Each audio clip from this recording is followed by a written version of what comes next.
दोस्तों, स्वागत है आपका हमारे चैनल आर के वर्मा में। प्रातः काल का समय था। बुलाकी दास और गंगाराम पटेल सोने से उठने के बाद अपने नित्य कर्म से फारिग हुए। सब सामान संभाला और कुछ नाश्ता किया। बाद में आश्रम के महात्मा को गंगाराम पटेल ने माथा नवाकर कुछ रुपए भेंट किए और आज्ञा लेकर अपने घोड़ों को आश्रम में ही छोड़ दिया और रेल द्वारा चल दिए। आबू पर्वत की ऊंची ऊंची चोटियां तथा उन पर हरे भरे फल फूलों वाले वृक्ष मन को लुभाते हुए प्रतीत होते थे। शाम के समय वे दोनों आबू पर्वत पर आ गए। पर्वत बड़ा रमणीक था। उस पर अनेक बड़े बड़े मंदिर थे, जिनमें जैन मंदिर तथा अंबाजी का मंदिर तो बहुत ही प्रसिद्ध है तथा शोभायमान थे। वहीं अनेक साधु संतों के आश्रम थे, जहां बहुत से महात्मा शोभा पा रहे थे। कहीं सत्संग होता था तो कहीं उपदेश और प्रवचन हो रहे थे। पुराने महात्माओं की अनेक गुफाएं थी, जिनके दर्शन मात्र को यात्री आते जाते थे, जैसे भर्तृहरि गुफा, गोरखनाथ की गुफा इत्यादि। जिधर देखो उधर आनंद ही आनंद दिखाई देता था। मुख्य दर्शनीय स्थानों को देखते हुए गंगाराम पटेल और बुलाकी दास पर्वत के नीचे उतरे। नीचे एक सुंदर छोटा सा नगर था, जहां खाने पीने की वस्तुएं उपलब्ध हो जाती थी। वही एक झरने के पास उत्तम जगह देखकर गंगाराम पटेल ने ठहरने का विचार किया और बुलाकी से कहने लगे कि देखो, पानी का यह झरना बह रहा है। पड़ोस में जंगल भी है। यहाँ ठहरने से शौच आदि में किसी बात का भय नहीं है। मेरे विचार से तो यही रुक जाए तो अच्छा है। बुलाकी को भी पटेल जी का विचार अच्छा ही मालूम पड़ा और उसने अच्छी सी जगह देखकर वहाँ सब सामान रख दिया। वहाँ जंगल में मंगल हो रहा था। कुछ लोग भगवान का भजन कीर्तन कर रहे थे तो कुछ देवी जी की भेंट गा रहे थे। वहाँ सभी संप्रदाय के महात्मा जा रहे थे। स्थान स्थान पर धर्म चर्चाएं होने से यह स्थान साक्षात स्वर्गधाम सा प्रतीत होता था। गंगाराम पटेल ने बुलाकी को कुछ रुपए सामान लाने को दिए। वह बस्ती में सामान लेने के लिए गया। वह इधर उधर देखता जाता था कि उसे कोई ऐसी अनोखी बात दिखे जिसे जाकर पटेल जी से पूछे। वह देखते देखते बहुत दूर निकल गया। उसे कोई भी अनोखी बात दिखाई नहीं दी। घूमते घूमते उसे अंधेरा हो गया था, इसलिए उसने जल्दी से खाने का सब सामान खरीद लिया और जब अपने ठहरने के स्थान की ओर चला आ रहा था तो आज उसका चित्त कुछ उदास जैसा था, क्योंकि उसने कोई अनोखी बात नहीं देखी थी। वह सोच रहा था कि रोज की भांति मैं आज पटेल जी से क्या पूछूंगा। यही विचार करता हुआ वह बस्ती के बाहर आया। यहाँ से उसके ठहरने का स्थान थोड़ी ही दूर था।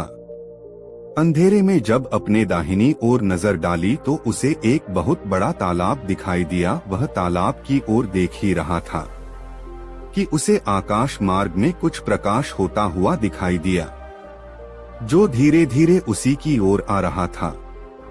यह देखकर उसे बहुत कौतूहल हुआ। थोड़ी देर में उसने देखा कि वहाँ एक उड़न खटोला रुका और उसमें से स्वर्ण कुंडल और राजसी वस्त्र धारण किए हुए एक पुरुष उतरा। तब उसकी समझ में आया कि उसे जो प्रकाश दूर से दिखाई दे रहा था, इसी खटोले से उतरने वाले महापुरुष के मुख्य मंडल की ज्योति थी। वह पुरुष उड़न खटोले से उतरकर 3-4 कदम चला होगा कि वही पास खड़े एक मुर्दे के पास पहुंच गया। पुरुष अपने हाथ में एक फरसा लिए हुए था। उसी से वह उस लाश में से मांस काट काट कर खाने लगा और जब उसका पेट भर गया तो तालाब से जल पिया और अपने उड़न खटोले में बैठ गया। उड़न खटोला ऊपर को उड़ गया।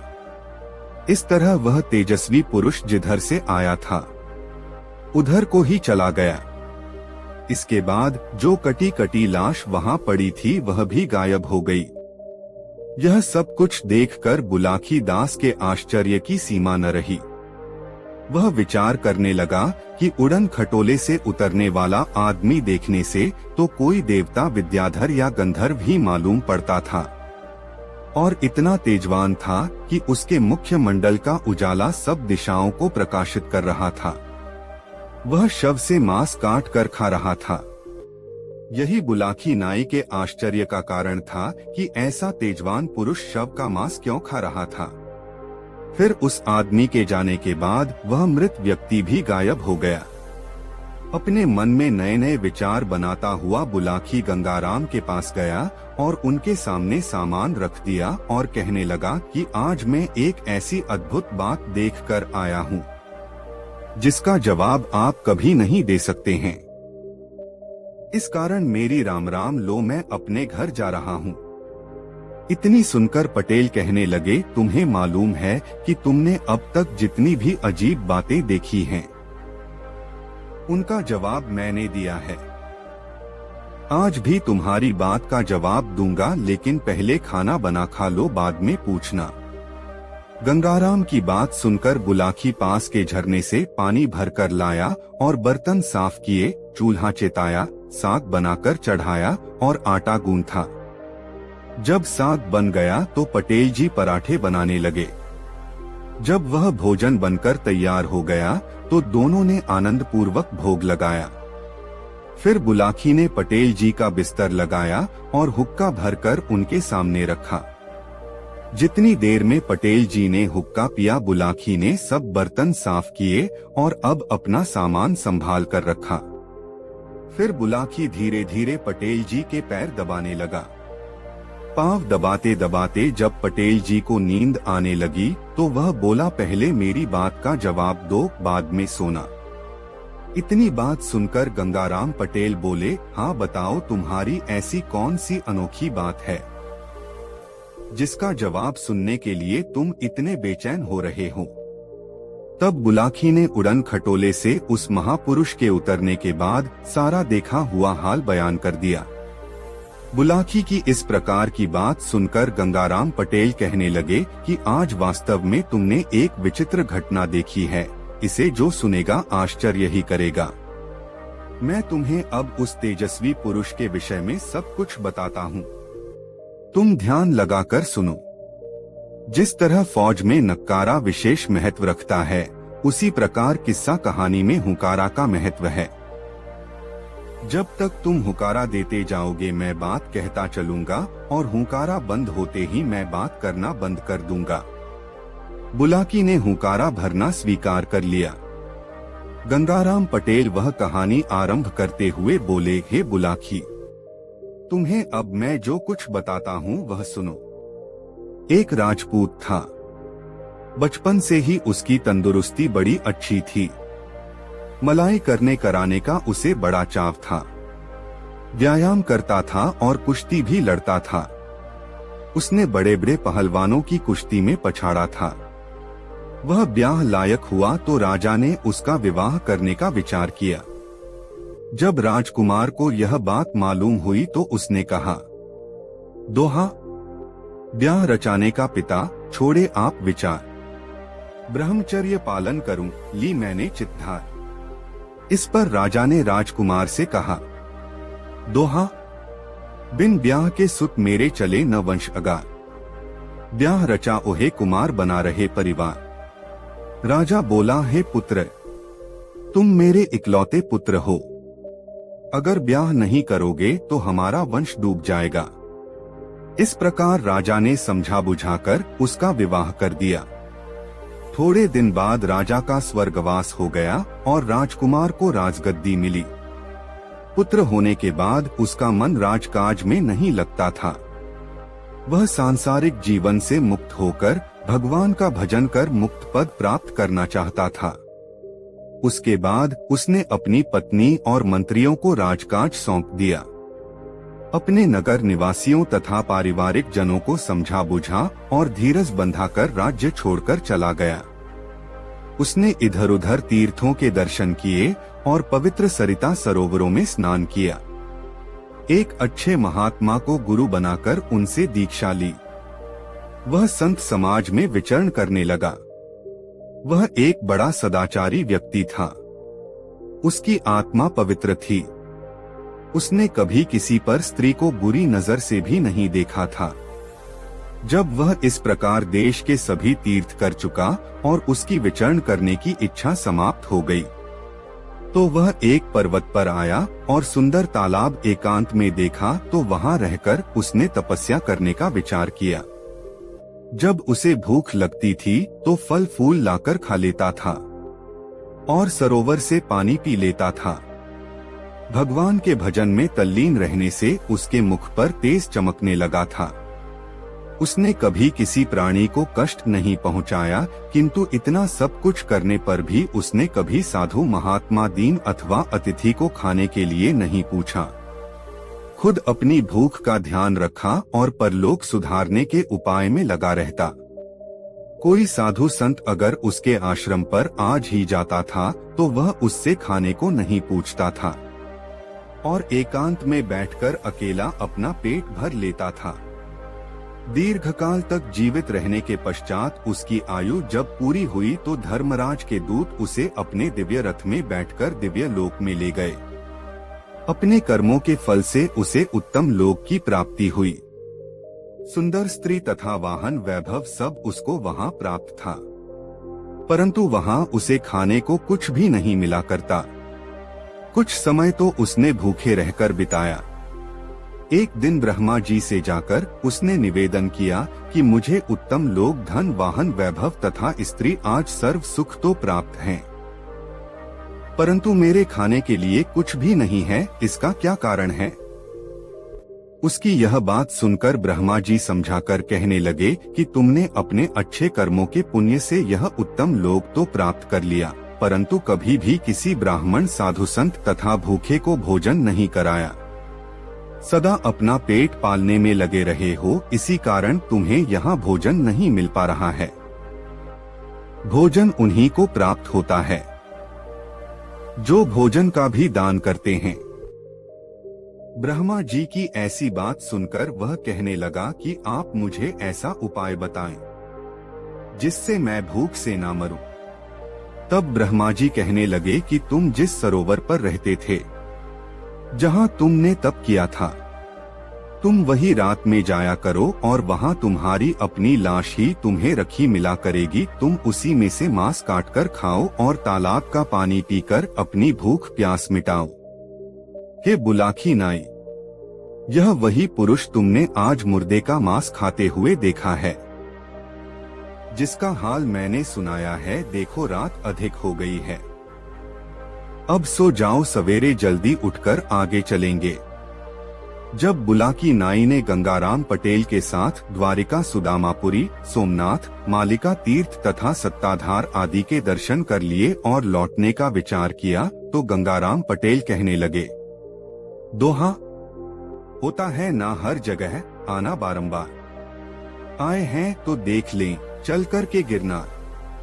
गंगाराम पटेल जी की इतनी बात सुनकर बुलाखीदास नाई कहने लगा, है पटेल जी, यह बात तो मैं भी आपसे कहने वाला ही था, क्योंकि दोहा सुन रखा गिरनार है अतिशय शोभा खान, गुफा अनेकन है वहाँ संतन के स्थान, दर्शन वहाँ के किए से दूर हो तो सब पाप, इस कारण चलकर वहाँ दर्शन की जाए।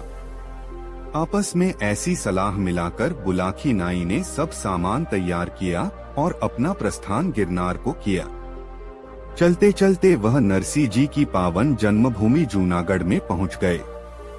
वहां उन्होंने दामोदर कुंड में स्नान किया।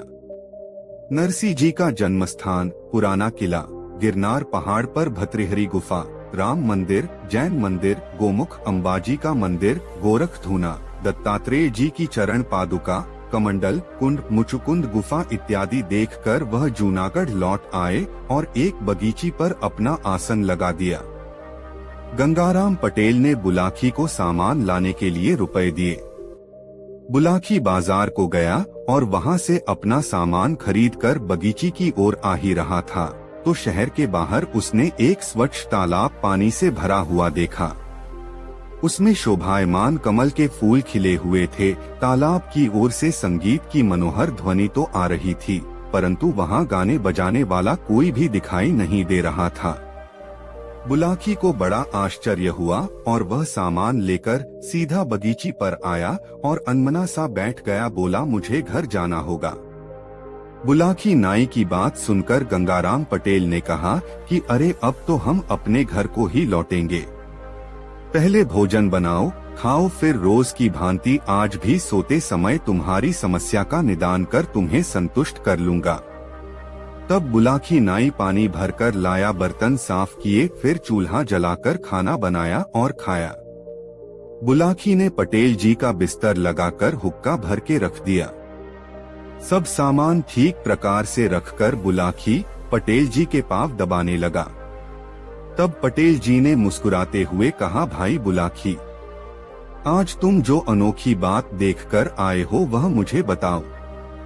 बुलाकी नाई कहने लगा कि आज मैं जब खाने पीने का सामान लेकर वापस आ रहा था तो रास्ते में शहर के बाहर एक विशाल तालाब देखा था जो स्वच्छ जल से भरा हुआ था।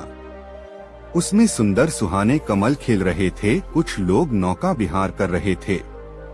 उस तालाब की ओर से गाने बजाने की बड़ी मनोहर ध्वनि सुनाई दे रही थी, परंतु वहाँ कोई गाने बजाने वाला दिखाई नहीं दे रहा था, ना वहाँ कोई ऐसा स्थान ही था जहाँ गाना बजाना हो सकता है। यह देखकर मुझे बड़ा आश्चर्य हुआ। आप कृपा करके बताएं कि यह कौन सा तालाब है। गंगाराम पटेल कहने लगे, एक ब्राह्मण था जिसका विवाह नहीं हुआ था। उसने मन में विचार किया कि भगवान ने अच्छा ही किया जो कि मैं गृहस्थी की सब बाधाओं से दूर हूँ। तब मुझे परलोक सुधारना चाहिए। वह अपना घर छोड़कर निकल पड़ा और महात्मा हो गया। उसने बहुत कठोर तप किया, किसी भी सांसारिक वस्तु पर ध्यान न देकर सदैव भगवान में लीन रहने लगा। कई दिन निराहार उपवास किए और पानी के सहारे ही अपना जीवन निर्वाह किया। उसकी इस कठिन तपस्या से इंद्र का सिंहासन हिलने लगा। इंद्र भयभीत हो गए और नारद जी से कहने लगे कि हे मुनिदेव, क्या कारण है कि आज मेरा सिंहासन चल रहा है। देवराज की यह बात सुनकर नारद जी कहने लगे, दोहा, एक तपस्वी तप करे जूनागढ़ दरमियान, तप से सिंहासन हिला सत्य करूं बखान।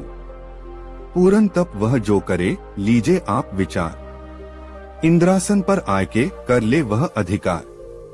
देव ऋषि की बात सुनकर इंद्र चिंतित हुए और नारद जी से बोले, दोहा, मुझसे जो मुनिदेव यह सिंहासन छिन जाए, बात बिगड़ जाए सभी, अब कछु करो उपाय। इंद्रदेव की बात सुनकर नारद जी कहने लगे कि आप कुछ उपाय करें। साहस खोने से कोई लाभ नहीं। उनके जाने के पश्चात इंद्र ने विचार किया कि किसी अप्सरा को बुलाकर उस तपस्वी के पास भेजा जाए तो उसका तप भंग करेगी। अप्सरा के प्रेम में आसक्त होकर तप से विमुख हो वह तपस्वी अप्सरा के साथ विहार करने लगेगा तो उसकी शक्ति क्षीण हो जाएगी। इस प्रकार विचार करके इंद्रदेव ने एक अति चतुर अप्सरा को बुलाकर कहा, जूनागढ़ में एक तपस्वी तपस्या कर रहा है जिससे मेरा सिंहासन ही हिल गया है। अब तुम अपने समाज सहित वहां जाओ और उस तपस्वी को मोहित करके उसको सबसे भ्रष्ट करो। इंद्रदेव के कहे अनुसार अप्सरा अपने समाज सहित उस स्थान पर आई जहां तपस्वी तपस्या कर रहा था। उसने अपनी माया से एक सुंदर उपवन और एक विस्तृत सुंदर सरोवर की रचना की जिसमें सुंदर कमल के फूल खिले हुए थे और भंवरे गुंजन कर रहे थे। इसके बाद उस सुंदर उपवन में अपने साथियों के सहित अप्सरा ने संगीत आरंभ किया था, जिन्होंने नाना प्रकार के साज बजाए। अप्सरा ने पंचम स्वर में मन को मोहने वाली रागिनी गाई तो सारा उपवन गूंज उठा और जो तपस्वी समाधि लगाए बैठा था उसकी समाधि टूट गई और उसका ध्यान और अप्सरा के संगीत की ओर गया। वह तपस्वी अपना आसन छोड़कर उधर को चल दिया जिधर से अप्सरा के गाने की मधुर आवाज आ रही थी। जब तपस्वी अप्सरा के निकट पहुंचा तो अप्सरा ने उसको कनखियों से देखा। अब उसने और भी अधिक मधुर गायन से उसके चित्त को अपनी ओर आकर्षित किया। जिसके बाद तपस्वी भगवान का ध्यान करना बिल्कुल भूल गया और उस अप्सरा के वशीभूत हो कहने लगा, कुंडली, बतला दे तू कौन है, हे मृगनयनी नारी। भूला मैं जब तब सभी तेरी छटा निहारी, तेरी छटा निहारी हृदय में मैं अपने हर्षाया। सुन तेरा संगीत यहाँ तक आसन से आया, एक बार फिर मुझे रागिनी मधुर सुना दे। आई है किस लिए यहाँ पर तू बतला दे। तपस्वी की इतनी बात सुनकर अप्सरा कहने लगी, कुंडली, आई हूँ स्वर्गलोक से, सुन तपस्वी चितलाए। सेवा करने आपकी स्वामी दिया पठाए, स्वामी दिया पठाए, दर्श कर चित हर्षाया। धन्य हमारा भाग आपका दर्शन पाया, जो कुछ आज्ञा देव करूं तो अब हूँ सेवकाई। इच्छा पूर्ण करन आपकी हूँ मैं आई। अप्सरा की ऐसी बात सुनकर तपस्वी बड़ा आनंदित हुआ। बोला, मैंने अब तक संसार में तुम्हारे समान सुंदर स्त्री नहीं देखी और न कोई ऐसा सुरीला संगीत सुना है। मेरा मन तुम्हारी सुंदरता को देखकर ऐसा मोहित हो गया है कि मैं यही चाहता हूँ कि तुम सदा मेरे नेत्रों के सामने रहो और अपने मधुर संगीत द्वारा मेरी इच्छा पूर्ण करती रहो। तपस्वी की यह बात सुनकर अप्सरा कहने लगी, आप एक तपस्वी हैं, आपकी इच्छा पूरी करना तो मेरा परम कर्तव्य तथा धर्म है। मैं आपकी आज्ञा को शिरोधार्य कर पालन करूंगी। अब आप मुझे सेवा की आज्ञा तो दीजिए, मैं वही करूंगी जिसे करके आपको सुख पहुँचे। अप्सरा की यह बात सुनकर तपस्वी कहने लगा, यदि तुम यहाँ उपवन में रह अपने संगीत एवं सहवास से मेरी इच्छा पूरी करोगी तो समाज वाले देखकर हंसेंगे।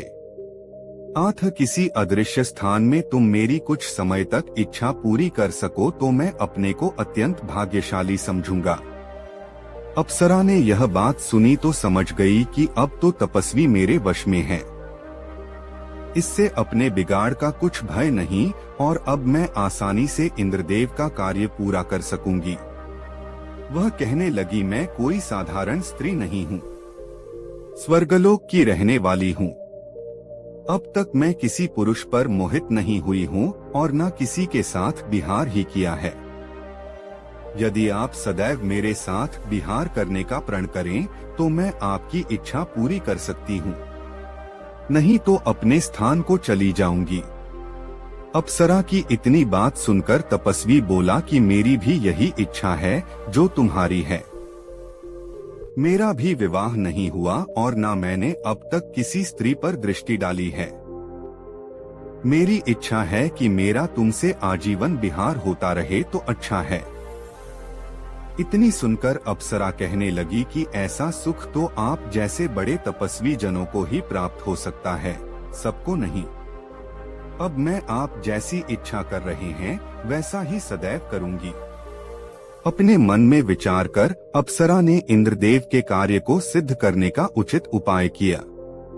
उस सरोवर के नीचे उसने अपनी माया से एक ऐसे बहुत सुंदर भवन की रचना की जो कि दिखाई नहीं देता था। उस भवन के ऊपर जल भरा हुआ था, जिसमें कि सुहाने सुहाने कमल भी खिल रहे थे, भंवरे फूलों पर गुंजार कर रहे थे। भवन में अनेकों मणियां लगी हुई थी, जिनसे कि अद्भुत प्रकाश होता था। स्वर्ग जैसे समस्त सुखों के साधन उस भवन में उपलब्ध थे। अप्सरा अपने साथियों सहित उस तपस्वी सहित निवास करने लगी। अन्य कक्षाओं में अपने साथियों को ठहराया और स्वयं अप्सरा तपस्वी से विहार करने लगी। जब भी तपस्वी को संगीत सुनने की इच्छा होती है तभी अप्सरा अपने साथियों सहित वहां गाना बजाना आरंभ कर देती है।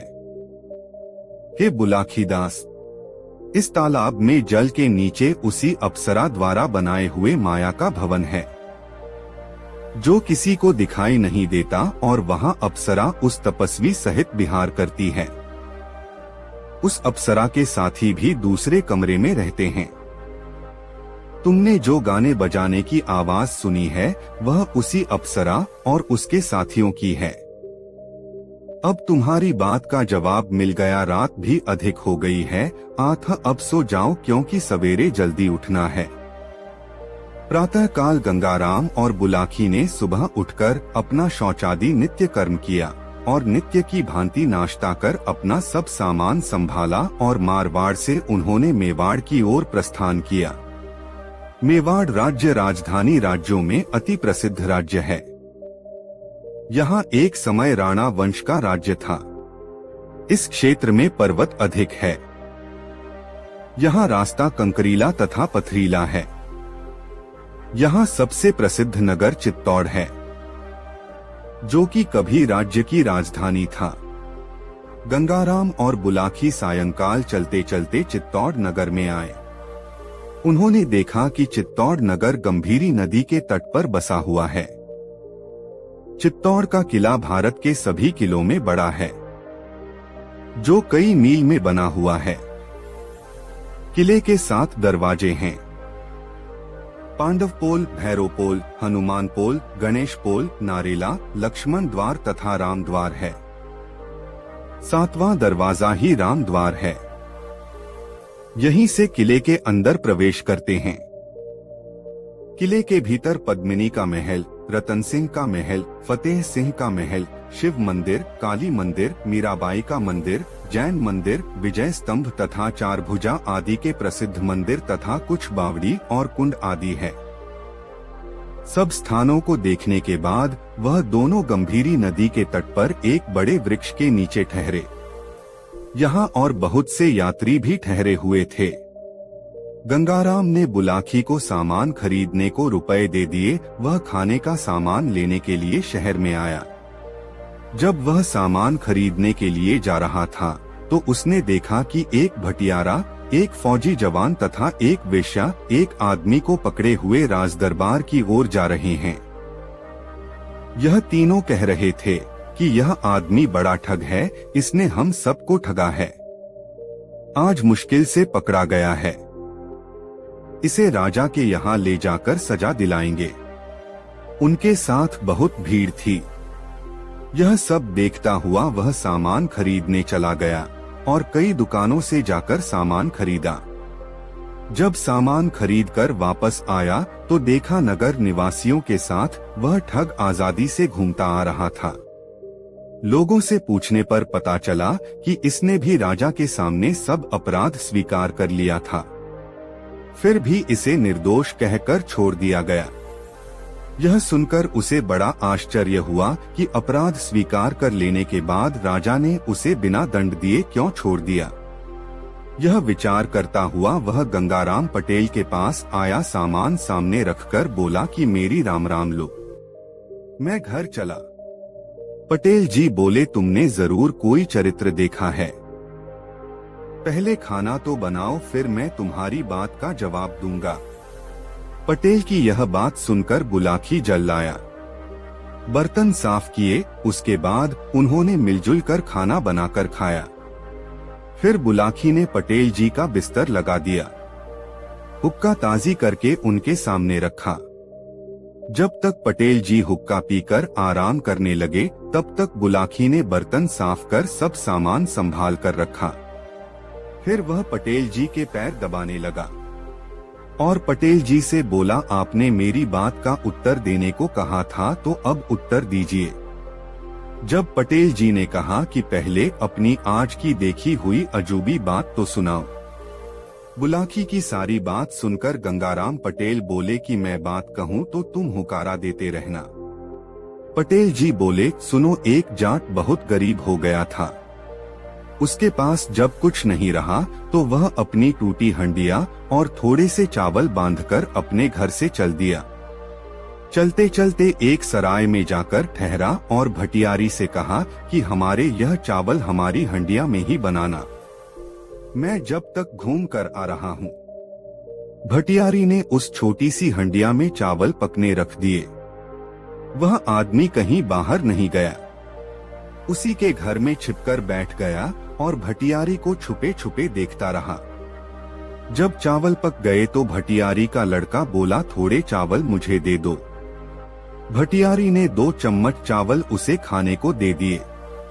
थोड़ी देर बाद दूसरा लड़का आया, उसने भी भटियारी से चावल मांगे। भटियारी ने 2 चम्मच चावल उसे भी दे दिए। वह भी खाकर चला गया। वह आदमी यह सब देखता रहा, फिर निकलकर बाहर आया और भटियारी से चावल खाने को मांगे। भटियारी ने उसकी हंडिया उसके सामने लाकर रख दी। उसने हंडिया को कान से लगाया और बोला, अरे चुप भी हो जा। भटियारी ने बस 2-2 चम्मच चावल अपने दोनों लड़कों को ही तो दिए हैं, ज्यादा तो नहीं दिए। इतना कहकर हंडिया में से चावल प्लेट में रखकर खा लिए। जब वह चावल खा चुका तो भटियारी बोली कि तुम यह क्या कर रहे थे। भटियारी ने दोनों लड़कों को 2-2 चम्मच चावल दिए। इतनी सुनकर वह आदमी बोला, दोहा, हंडिया जादू की भरी, कहती है सब हाल। चोरी सारी कान में, बतलाती तत्काल। जब उस आदमी की यह सुनी तो भटियारी ने सोचा कि यह हंडिया तो वास्तव में जादू की है। मैंने जो चावल निकाले वह इसने बता दिए, मेरे यहाँ तो अधिक चोरी होती है। अगर यह हंडिया मुझे मिल जाए तो मैं चोरी का पता लगा लिया करूंगी। ऐसा विचार कर वह कहने लगी, दोहा, हंडिया दे दे, यह मुझे होए बड़ा एहसान। इसकी कीमत अभी मैं नकद करूं भुगतान। भटियारी की यह बात सुनकर हंडिया का मालिक बोला, दोहा, 100 रुपया का मोल है, सुन भटियारिन बात। लेना जो चाहे इसे, 100 रुपया धर हाथ। भटियारिन को हंडिया से मोह हो गया था। उसने 100 चांदी के रुपए लाकर उसे दिए और हंडिया अपने हाथ में ले ली। वह आदमी 100 रुपए लेकर वहां से बड़ी जल्दी चला गया। इतने में ही भटियारी का पति आया तो भटियारी ने उसे हंडिया दिखाई और कहा कि यह 100 रुपए में खरीदी है। भटियारिन की बात सुनकर भटियारे को क्रोध हो गया और बोला, यह फूटी हंडिया 100 की बताती है। उसने उठाकर वह हंडिया जमीन पर दे मारी तो वह टुकड़े टुकड़े हो गई। उस भटियारी ने उसे चोरी बताने वाली करामात बताई तो भटियारा बोला, वह कोई ठग था जो तुझे 100 रुपए में फूटी हंडिया देकर ठग ले गया है। अब मैं जाता हूँ, उसे पकड़कर रुपए वसूल कर लूंगा।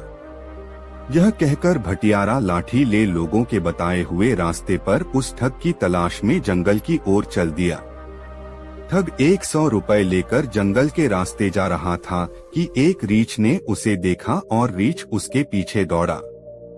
वह भागकर एक पेड़ की ओट में हो गया। पेड़ के दूसरी ओर से रीछ ने उसे पकड़ने को अपने हाथ बढ़ाए, परंतु उस आदमी ने रीछ के दोनों हाथ पकड़ लिए। बीच में ही पेड़ था। रीछ और वह आदमी पेड़ के चारों ओर घूम रहे थे। वह आदमी सोचता था कि यदि मैं रीछ के हाथ छोड़ दूंगा तो रीछ अवश्य मुझे मार डालेगा। इतने में उसकी अंटी से 20 रुपए निकलकर पेड़ के इधर उधर गिर गए। उसी समय घोड़े पर सवार एक फौजी जवान उधर से निकला। उसने रीछ और उस आदमी को पेड़ के चारों ओर घूमते देखा तो वह समझ गया कि रीछ इसे मार डालेगा। यह विचार कर उसने अपनी बंदूक रीछ को मारने को उठाई। यह देखकर आदमी बोला, दोहा, रीछ पालतू तू है मेरा, सुनो लगाकर कान। मनमानी देता है रकम, देखो स्वयं प्रमाण। यह रुपया अकेले में निकालता है। तुमको आया हुआ देखकर इसने रुपया देना बंद कर दिया है। अब तक तो मैं सैकड़ों रुपया पैदा कर लेता। घोड़े के सवार ने जब यह बात सुनी और 20 रुपए पड़े भी देखे तो उसने समझा कि वास्तव में रीछ करामाती है। रुपया इसके पेट में भरे हैं। अगर यह मुझे मिल जाए तो मैं मनमानी रकम कमा लूं।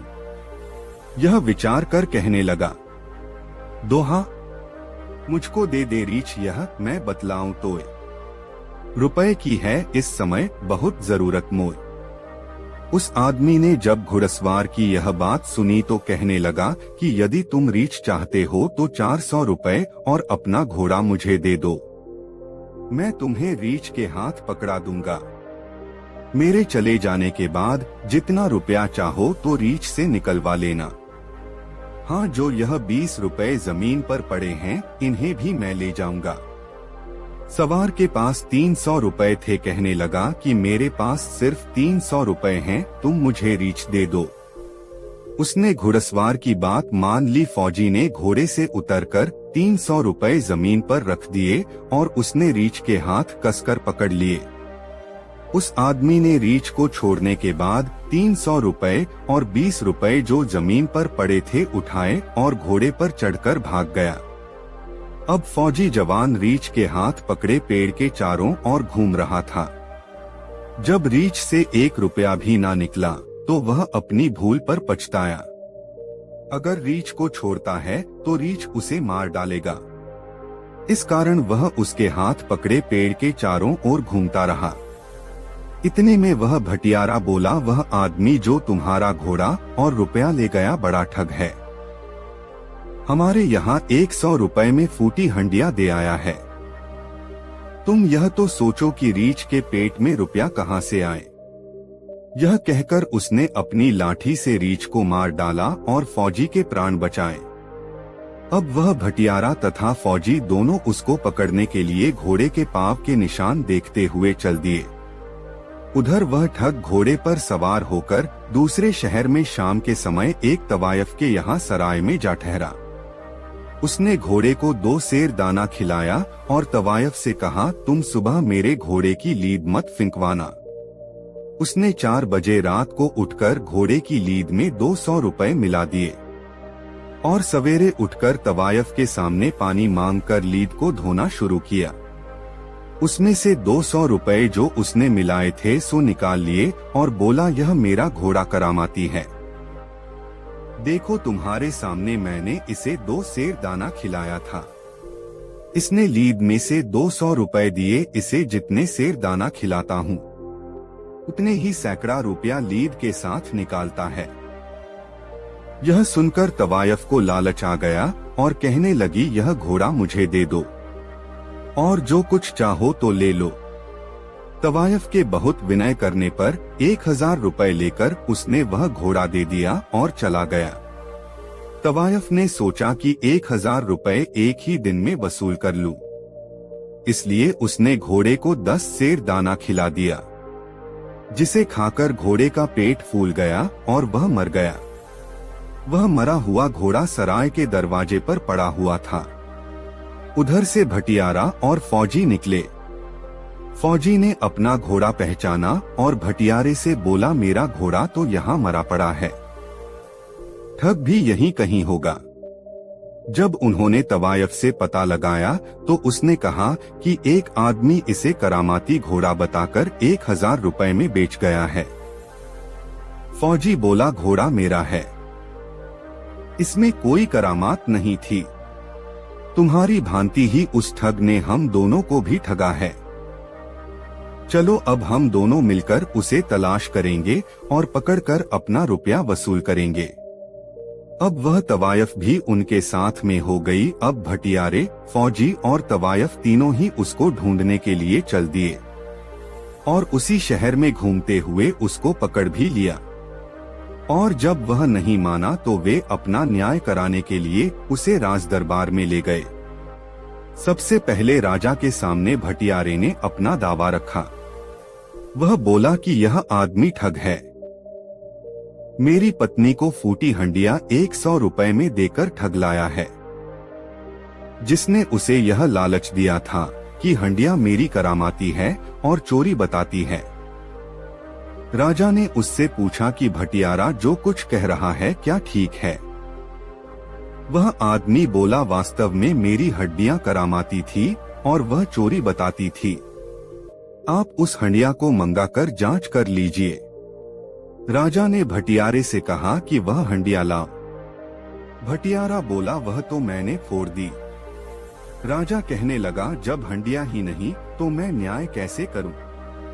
इसके बाद फौजी ने अपनी फरियाद की कि यह आदमी ठग है। यह 300 रुपए और घोड़ा मुझसे बहका कर ले गया और एक रीछ का हाथ पकड़ा आया। इसने कहा था कि यह रीछ अकेले में पेट से टट्टी की राह रुपए निकालता है। राजा ने उससे पूछा, क्या तुमने 300 रुपए और घोड़ा लेकर इन्हें रीछ दिया था? उसने उत्तर दिया, महाराज मेरा रीछ करामाती था। मैंने जो कुछ भी कहा था सत्य है। रीछ को मंगवा कर जांच कर ली जाए। भटियारा बोला, उसको मारकर तो मैंने इसकी जान बचाई है। राजा बोला, तुम्हारे मामले में भी यह निर्दोष है, क्योंकि तुमने रीछ मार दिया है। इसके बाद तवायफ ने कहा, यह 1000 रुपए में अपना घोड़ा मुझे इस शर्त पर बेच आया था कि इसे जितने सेर दाना खिलाते हैं उतने 100 रुपए लीद के साथ देता है। इस प्रकार इसने मुझे धोखा दिया है। ठग बोला, श्रीमान जी घोड़े को मंगाकर आप मेरी साँच झूठ की जांच कर लें। वैसे मेरी बात झूठ हो तो मुझे कठोर सजा दीजिए। राजा के पूछने पर तवायफ ने बताया कि घोड़ा तो मर गया है। राजा ने कहा, बिना घोड़े के फैसला क्या करूं? हे बुलाखी नाई, तुम इसी ठग को देखकर आए हो, जिसे सबूत न मिलने पर राजा ने निर्दोष छोड़ दिया। अब रात अधिक हो गई है, सवेरे जल्दी जागना है, इसलिए अब सो जाओ। प्रातः काल उठकर गंगाराम पटेल तथा बुलाखी दास ने अपने शौच आदि नित्य कर्म किए, फिर नाश्ता करके अपना सब सामान संभाला। उसके बाद जूनागढ़ से प्रस्थान किया। रास्ते में उन्होंने देखा कि इस क्षेत्र में निवास बड़े धार्मिक, दयालु और धनाढ्य हैं। उन्होंने रास्ते में बहुत से मंदिर भी देखे जहां सदाव्रत लगे हुए थे। वहीं महात्माओं तथा भूखे लोगों को भोजन दिया जाता था। इस प्रकार अनेक प्राकृतिक दृश्यों को देखते हुए वह भावनगर में आए। भावनगर गुजरात का एक प्रसिद्ध शहर है। यहाँ शहर के किनारे एक सुंदर बाग में आकर ठहरे। बुलाखी नाई ने सब सामान ठीक प्रकार से लगा दिया तो उसके बाद गंगाराम पटेल ने 50 रुपए बाजार से सामान लाने को दिए। बुलाखी दास खाने का सामान लेकर बाजार से जिस समय वापस आ रहा था तो उसने देखा कि एक बहुत बड़ा जुलूस निकल रहा है। उसमें एक वृद्ध पुरुष तथा एक वृद्ध महिला भी थी। इनका एक स्थान पर अभिनंदन हो रहा था। बुलाखी दास ने वहां खड़े हुए लोगों से पूछा कि यह जुलूस किस कारण से निकाला जा रहा है। लोगों ने उसे बताया कि यह वृद्ध और वृद्धा दोनों पति पत्नी हैं। कई साल पहले इन्हें मृत घोषित कर दिया था। यह शहर के प्रसिद्ध सेठ और सब जनता के प्रिय तथा हितकारी हैं। इनके मरने के समाचार है। सब जनता बहुत दुखी थी, परंतु आज यह जीवित यहाँ आए हैं तो जनता ने इसी उपलक्ष्य में इनका जुलूस निकालकर खुशी मनाई है। जगह जगह दोनों का अभिनंदन हो रहा है। बुलाखी दास को यह बात सुनकर बड़ा आश्चर्य हुआ और वह कहने लगा कि कई साल पहले जो व्यक्ति मर चुके थे आज भी जीवित कैसे हो गए हैं और उनका जुलूस इस उत्साह से क्यों निकल रहा है। अपने मन में विचार करता हुआ बुलाखी नाई सामान लेकर पटेल जी के पास आया और उनके सामने सामान रखकर कहने लगा, पटेल जी अब तो मुझे आज्ञा दो। इतनी सुनकर गंगाराम पटेल कहने लगे कि मालूम होता है तुम कोई अजूबा चरित्र देखकर आए हो, तभी यह बात कह रहे हो। अब तुम पहले तो खाना बनाओ, खाओ, रोज की भांति सोते समय मैं तुम्हारी बात का जवाब दूंगा। गंगाराम पटेल की बात सुनकर बुलाखी दास पानी भर कर लाया, चूल्हा जलाया, फिर दोनों ने मिलकर भोजन बनाकर खाया। बुलाखी नाई पटेल जी का बिस्तर लगा दिया और हुक्का भरकर उनके सामने रख दिया। फिर बर्तन साफ कर अपना सब सामान ठिकाने पर लगाया और पटेल जी के पैर दबाने लगा और पटेल जी से बोला कि आपने कहा था कि सोते समय जो भी बात है उसका जवाब दूंगा, अब जवाब दो। इतनी सुनकर गंगाराम पटेल बोले, बताओ तुमने आज क्या अनोखी बात देखी है। इतना सुनकर बुलाखी नाई बाजार में देखा हुआ वह दृश्य बयान कर दिया। इतनी बात बुलाखी नाई ने सुनकर गंगाराम पटेल, देखो फौज में नक्कारा और बात में हुंकार जरूरी है, सो तुम जब हंकारा देते रहोगे तब तक मैं बात कहूँगा, जब हुंकारा देना बंद कर दोगे तो मैं भी बात बंद कर दूंगा। यह कहकर गंगाराम पटेल बात कहने लगे और बुलाकी नाई हुंकारा देने लगा। गंगाराम पटेल जी बोले, इस नगर में एक समय सेठ जीवनलाल रहते थे। चंपा नाम की उनकी पत्नी थी। वह दोनों वृद्ध हो गए थे, परंतु उनके कोई संतान नहीं हुई थी। संतान के दुख में वह दुखी रहते थे। एक दिन चंपा अपने पति से कहने लगी, दोहा, अब तक मेरे हैं प्रभु हुई नहीं संतान, ब्याह दूसरा कीजिए भली करे भगवान। अपनी पत्नी की बात सुनकर सेठ बोले, दोहा, हो करके रहता वही जो विधि रचा विधान, कैसे हो सकती प्रिय बिना भाग्य संतान। हे प्यारी, संतान भाग्य से होती है। यदि मैं दूसरा ब्याह कर लूं और फिर भी संतान ना हो तो क्या होगा, इसलिए ऐसे ही रहना ठीक है। अब तक किसी को बुढ़ापे में ब्याह करके सुख नहीं मिला। इस सेठ ने सेठानी को बहुत समझाया, परंतु वह ब्याह के लिए हठ पकड़ गई। अपनी पत्नी का हठ देखकर थोड़े दिन में एक 20 वर्ष की कन्या से विवाह कर लिया। सेठ जी विवाह कर नई वधू को अपने संग लाए तो दरवाजे पर आकर नई पत्नी कहने लगी, दोहा, अलग रहूंगी सौत से सुनो नाथ चितलाए, कमरा मेरे लिए एक खाली दे कर आए। नई वधू की ऐसी बात सुनकर सेठ कहने लगा, दोहा, पत्नी मेरी वृद्ध है सभी गुणों की खान, मिलकर के उससे रहो पाओ सुख महान। सेठ ने बहुत समझाया मगर नई पत्नी कहने लगी कि एक म्यान में 2 तलवार नहीं समा सकती। सेठ ने परेशान देखकर सब हाल अपनी पहली पत्नी से कहा, जिसे सुनकर उसने एक कमरा नई बहू के लिए अलग रहने को खाली कर दिया। नई बहू उस कमरे में आई और रहने लगी। सेठ का एक मुनीम था जिसकी उम्र लगभग 24 साल की थी। थोड़े दिन में नई बहू की उस मुनीम से आंख लड़ गई तो वह दोनों छिपकर अपनी वासना की तृप्ति करने लगे। मोहल्ले में मुनीम ने खबर कर दी कि सेठ पागल हो गए हैं। धीरे धीरे सेठ के पागल होने की खबर सब नगर में फैल गई। सेठ ने यह बात सुनी तो उसे बड़ा दुख हुआ, परंतु उसकी समझ में कोई बात नहीं आई। सेठ की पहली पत्नी ने मुनीम और सेठ की पत्नी का व्यवहार ताड़ लिया था। वह अपने पति से कहने लगी कि तुम्हारे मुनीम ने तुम्हारे पागल होने की खबर उड़ाई है। उसके नई बहू से दूषित संबंध हैं। यह लोग किसी षड्यंत्र से हम तुम दोनों को मरवाकर आप आनंद से जीवन व्यतीत करना चाहते हैं। सेठ ने कहा कि अब मैं होशियार रहूंगा। मुनीम और सेठ की नई पत्नी आपस में एक साथ रहती थी। एक दिन मुनीम ने सेठ की नई पत्नी को समझाया कि कहीं ऐसा ना हो कि पहली पत्नी को सेठ सभी जायदाद दे दें।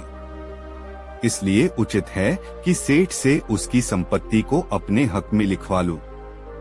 सेठ की नई पत्नी ने भी इसका समर्थन किया। मुनीम उस शाम को शराब पीकर आया और एक लिखा हुआ पत्र सेठ के सामने रख दिया। उसने सेठ को पिस्तौल दिखाकर जबरन उस कागज पर हस्ताक्षर करा लिए। सेठ ने मरने के डर से उस पर हस्ताक्षर कर दिए। अब मुनीम और सेठ की नई पत्नी स्वच्छंद होकर रहने लगे। फिर एक दिन मुनीम ने सेठ को भोजन के साथ विष खिलाकर एक बड़े नाले में बहा दिया और दूसरे दिन मोहल्ले में खबर उड़ा दी कि सेठ पागल थे। ना जाने वह रात में कहां चले गए। यह खबर सुनकर लोग बहुत दुखी हुए। अब पहली बहू के दुख का ठिकाना भी ना रहा। बेचारी बहुत रोई मगर क्या करती। एक दिन उस मुनीम ने सेठ के कपड़ों में खून के कुछ दाग लगाकर और हड्डियों का एक पंजर तलाश करके मोहल्ले में एक खबर सुनाई कि जंगल में सेठ की हड्डियां और वस्त्र मिले हैं। ऐसा मालूम होता है कि उन्हें जंगल में कोई जानवर खा गया।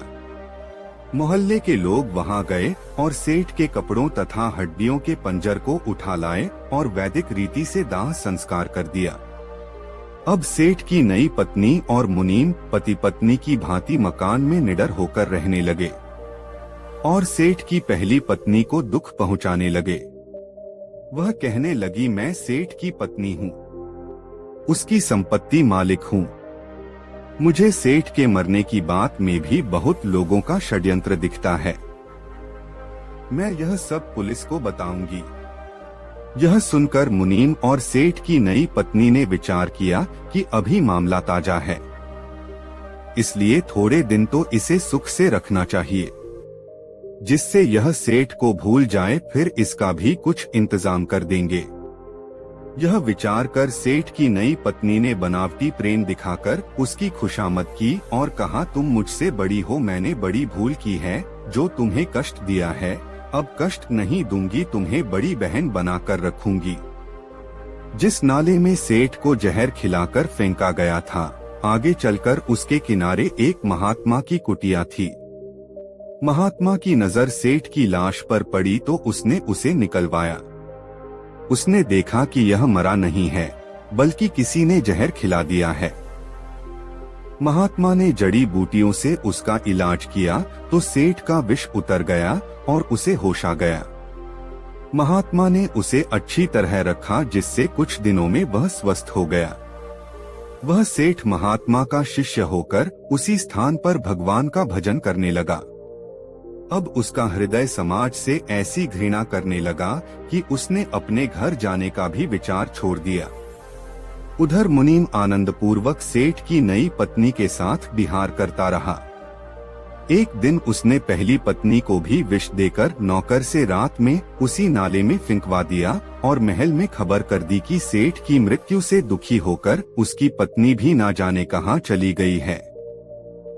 जब यह बात मोहल्ले वालों ने सुनी तो उन्हें बहुत दुख हुआ, परंतु करते भी तो क्या करते। सेठ की वृद्धा पत्नी की लाश भी उस नाले में बहती हुई उसी महात्मा की कुटिया के पास पहुंची तो महात्मा ने उसे भी निकलवाया और उसका भी जड़ी बूटियों से इलाज कर विष दूर कर दिया। जब उसे होश आया तो सेठ ने बताया कि यह तो मेरी पत्नी है। यह सुनकर महात्मा बहुत प्रसन्न हुआ और स्त्री को भी वही रखा। जब वह स्वस्थ हो गई तो उसने भी उस कुटी पर रहकर भगवान का भजन करने का विचार किया और अपने पति के सहित कुटी पर रहकर भगवान का भजन तथा महात्मा और अपने पति की सेवा करने लगी। महात्मा ने उन दोनों को समझाया कि जल्दी से जल्दी ही ऐसा समय आने वाला है कि मैं तुम्हें इस कुटी से तुम्हारे मकान को ले चलूंगा। पति पत्नी दोनों ने महात्मा की आज्ञा शिरोधार्य मानकर उनके वचनों को मानने का वचन दिया। थोड़े दिन के बाद मुनीम ने सोचा कि सेठ और वृद्ध सेठानी का अंत हो चुका है। मेरी इन बातों का पता सेठ की नई पत्नी को ही है। यदि इसको जान से मरवा दिया जाए तो मैं इस सेठ की सभी जायदाद का अकेला मालिक बन जाऊं।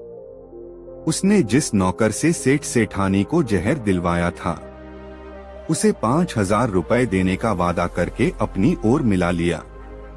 रात में सेठ जी की सोती हुई नई पत्नी को भी चाकू से गोद दिया और उसी नौकर से गड्ढा खोदवाकर उसमें गढ़वा दिया। जब नौकर ने 5,000 रुपए मांगे तो उसे मारने को पिस्तौल दिखा दी। नौकर मुनीम की मनसा समझ गया और वहां से भागकर पुलिस के दफ्तर में गया और सेठ सेठानी को विष देने तथा नई सेठानी को जान से मारने की सभी बातें पुलिस को बताई। पुलिस अधिकारी मकान पर छापा मारकर सेठ की नई पत्नी की लाश गधे से निकालकर मुनीम को गिरफ्तार कर जेल भेज दिया। जब यह समाचार एक दिन महात्मा ने कुटी पर सुना तो उसने सेठ सेठानी को सम्मानपूर्वक उस नगर में भेजा। लोगों ने सेठ सेठानी को पहचानकर बड़ी खुशी मनाई और उसी खुशी में जुलूस निकालकर उनका जगह जगह पर सम्मान किया। हे बुलाखी, लोग सच कहते हैं, बुराई का फल बुरा होता है और भलाई का भला। तुम जिन सेठ सेठानी का सम्मान होते हुए देख आए हो वह यही दोनों पति पत्नी हैं, जिन्हें उनके मुनीम ने षड्यंत्र करके मृत घोषित करवाया था। देखो, बुढ़ापे में ब्याह करना बहुत बुरी बात है। दो पत्नी वाले किसी पुरुष को सुख नहीं मिलता। अब रात बहुत हो गई है, इसलिए सो जाओ। दोस्तों, काशी यात्रा में गंगाराम पटेल और बुलाखीराम दिन भर की यात्रा करते हुए वे दोनों एक नए नगर में पहुंचे और उसी नगर में रात्रि बसेरा करने का निर्णय किया। एक सराय में व्यवस्थित होकर पटेल ने बुलाखीराम को बाजार से खाने पीने का सामान लाने के लिए भेजा। बुलाखीराम लौटा तो एक नई बात फिर उसके पेट में कुलबुला रही थी, जिसे वह शहर में देख आया था। पाठकों, वह नई बात क्या थी? यह गंगाराम पटेल के साथ साथ आप भी जान लीजिए। इस बार बाजार के एक व्यस्त चौराहे पर बुलाखीराम ने एक ऐसा युवक देखा जो देखने में तो किसी कुलीन घर का चिराग लग रहा था, पर उस युवक की आंखों में वीरानी छाई हुई थी। बार बार उसके मुंह से एक ही शब्द निकल रहा था, हाय प्यारी, तू कहाँ है? हाय प्यारी, तू कहाँ है? रात को सोने से पूर्व जब बुलाखीराम ने उस युवक के विषय में पूछा तो गंगाराम पटेल ने उसे बताया, बुलाखीराम, जिस नगर में हम लोग ठहरे हुए हैं, इस नगर का नाम कमल नगर है। अब से लगभग 20 वर्ष पहले इस नगर में श्याम सिंह नाम का एक क्षत्रिय रहता था। श्याम सिंह खूब खाते पीते परिवार का था। उसके पास उसके पिता की छोड़ी हुई बहुत बड़ी संपदा थी। परिवार में पत्नी के अलावा एकमात्र पुत्र भुवन था, जिसकी आयु 10 वर्ष की हो चुकी थी। श्याम सिंह का परिवार बड़े आनंद के साथ जीवन व्यतीत कर रहा था कि एक दिन उस परिवार पर शनि की कुदृष्टि पड़ गई। एक रहस्यमय बीमारी की चपेट में आकर श्याम सिंह और उसकी पत्नी का अनायास ही देहांत हो गया। 10 वर्षीय भुवन अनाथ हो गया। बुलाखी, भुवन की उम्र बेशक कम थी, किंतु उसके अंदर धैर्य और लगन की कोई कमी नहीं थी। उस किशोर ने बड़ी दृढ़ता से स्थिति का मुकाबला किया और अपने पिता के छोड़े हुए धन के सहारे अपनी परवरिश अपने आप करता रहा। धीरे धीरे 10 वर्ष बीत गए। किशोर आयु का भुवन अब 20 साल का सुंदर नौजवान बन गया। एक दिन भुवन ने अपने मन में विचार किया कि माँ बाप द्वारा छोड़ा हुआ धन धीरे धीरे समाप्त हो रहा है, आखिर क्यों न इस धन से किसी दूसरे नगर में जाकर कोई व्यापार कर लूं। व्यापार चल पड़ा तो इस धन में वृद्धि होगी, तब मैं कोई अच्छी सी कन्या ढूंढकर उसके साथ अपना विवाह कर लूंगा और आनंद के साथ शेष जीवन व्यतीत करूंगा। ऐसा विचार कर एक दिन उसने अपना सारा धन समेटा और उसे लेकर किसी दूसरे नगर के लिए चल पड़ा। रास्ता एक वन के मध्य से गुजरता था। शाम के समय जब वह पैदल चलते हुए थक गया तो एक वृक्ष की छाया में बैठ गया। ठंडी ठंडी हवा बह रही थी। भुवन को पता ही नहीं चला कि कब उसे नींद आ गई। जब उसकी नींद टूटी तो उसने स्वयं को 8 डाकुओं के एक दल से घिरा हुआ पाया। डाकू सरदार ने एक भाले की नोक से उसे टोलते हुए कहा, ऐ लड़के, जो कुछ भी तेरे पास है चुपचाप हमारे हवाले कर दे। प्रतिरोध करेगा तो हम तुझे खत्म कर देंगे। भुवन ने सोचा कि यदि इन्होंने मुझे मार दिया तो सारी कहानी ही खत्म हो जाएगी, आखिर क्यों न अपना धन देकर इनसे अपनी जान छुड़ा लूं। जीवित रहा तो और धन कमा लूंगा। ऐसा विचार कर उसने अपने पास का सारा धन उन डाकुओं को सौंप दिया। डाकू उसका धन लेकर वहां से चलते बने। संध्या हो चली थी। भुवन ने आगे बढ़ने का मन बनाया, लेकिन फिर सोचा कि संध्या काल में तो जंगली जानवर अपने अपने शिकार की तलाश में बाहर निकल पड़ते हैं। यदि किसी हिंसक जीव से टकराव हो गया तो प्राण संकट में पड़ जाएंगे। इससे तो बेहतर यही है कि आज की रात इस वन में किसी वृक्ष पर चढ़कर गुजार दी जाए। अगली प्रातः जैसे ही भोर का उजाला फूटेगा, शहर की ओर चल पड़ूंगा। ऐसा विचार कर भुवन एक घने वृक्ष की एक मोटी सी शाखा पर जाकर बैठ गया। उसने शाखा के साथ अपनी छाती सटा ली और दोनों बाजुओं से शाखा को मजबूती से थाम कर सो गया। आधी रात को अचानक उसकी नींद खुल गई। नीचे झांका तो मध्यम सी रोशनी में उसे 4 प्रेत गोल दायरे में बैठे हुए दिखाई दिए। उनमें से एक प्रेत कह रहा था, मित्रों, मालवा देश के राजा हरि सिंह की राजकुमारी रूपकुमारी बहुत ही रूपवती है। अभी उसकी आयु मात्र 16 साल की है, परंतु उसका पिता कल उसकी शादी एक ऐसे राजा के साथ कर देना चाहता है जिसकी उम्र 60 साल है। यह तो बहुत ही अनर्थ की बात है। यह सुनकर दूसरे प्रेत ने कहा, मित्रों, है तो यह अनर्थ की बात, पर इससे भी ज्यादा अनर्थ वाली यह बात है कि राजकुमारी उस बूढ़े राजा के साथ हरगिज भी विवाह करना नहीं चाहती। वह निश्चय कर चुकी है कि विष खाकर अपने प्राण त्याग देगी, किंतु उस बूढ़े राजा के साथ कभी शादी नहीं करेगी। बेचारी राजकुमारी, मुझे तो उस पर बहुत दया आ रही है, कल वह नाहक ही अपने प्राण गंवा देगी। तब तीसरे प्रेत ने कहा, मित्रों, यदि ऐसी बात है तो हमें उस राजकुमारी की मदद करनी चाहिए, क्योंकि जब हम मानव योनि में थे तो बुरे कर्म करने के कारण ही तो हमें यह प्रेत योनि मिली है। इस योनि में हम नाना प्रकार के कष्ट भोग रहे हैं। अतः हमें चाहिए कि हम कुछ अच्छे कर्म करें जिससे हमारे पापों में कमी आए और हम फिर से मनुष्य योनि में जन्म लेकर सर्वानंद भोगें। अब चौथे प्रेत की बारी थी। उसने कहा, मित्र, कहते तो तुम ठीक हो, पर हम उहरे अशरीरी मनुष्य देह हम धारण नहीं कर सकते। बिना देह के हम उस बेचारी राजकुमारी की कैसे मदद कर सकते हैं? हाँ, यदि कोई मनुष्य हमारा साथ दे तो हम उसकी मदद अवश्य कर सकते हैं। वृक्ष पर बैठे हुए भुवन ने सारी बातें सुनी। उसने राजकुमारी के विषय में जो कुछ सुना, उसे सुनकर उसके दिल को बहुत दुख पहुंचा। मन में एक निश्चय करके वह वृक्ष से नीचे उतर आया और उन प्रेतों से कहा, हे प्रेतों, मैंने तुम लोगों की सारी बातें सुनी हैं। खुशी की बात है कि तुम राजकुमारी रूपकुमारी की मदद करना चाहते हो। मैं भी उसकी मदद करना चाहता हूँ। बताओ मैं किस प्रकार उसकी मदद कर सकता हूँ? यह सुनकर प्रेतों का सरदार बोला, मित्र, एक शर्त पर हम तुम्हारी मदद ले सकते हैं। शर्त यह है कि तुम भूलकर भी हमारे विषय में किसी से भी कोई जिक्र नहीं करोगे। यदि तुमने जाने अनजाने भी हमारा किसी से जिक्र कर दिया तो उसी समय राजकुमारी रूपकुमारी के प्राण छूट जाएंगे। बोलो, मंजूर है यह शर्त?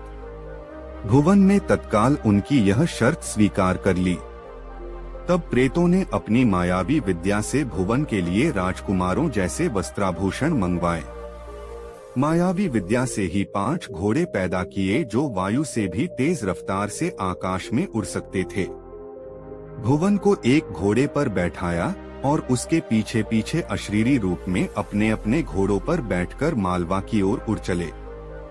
2 घंटे में ही वे घोड़े मालवा देश की सीमा में प्रविष्ट हो गए। बुलाखी राम, जब वे 5 प्राणी वहां पहुंचे, उस समय राजमहल में अनेक मेहमान ठहरे हुए थे। उन 5 प्रेतों ने भुवन को तो राजमहल में भेज दिया और स्वयं अदृश्य रहकर उसकी निगरानी करते रहे। राजकुमारी रूपकुमारी उस समय अपने कमरे में अकेली बैठी थी जब युवक ने उसके कमरे में प्रवेश किया। भुवन को वहां आया देख राजकुमारी आश्चर्यचकित रह गई। उसने भुवन से पूछा, हे युवक, तुम कौन हो और मेरे कक्ष में किधर से आ पहुँचे? भुवन ने कहा, हे राजकुमारी, मेरा नाम भुवन है।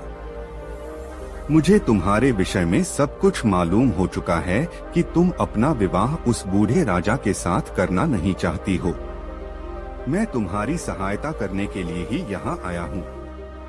भुवन सुंदर तो था ही, उसने राजकुमारी से जब यह विनम्रता के साथ कहा तो वह उसके व्यक्तित्व से बेहद प्रभावित हुई।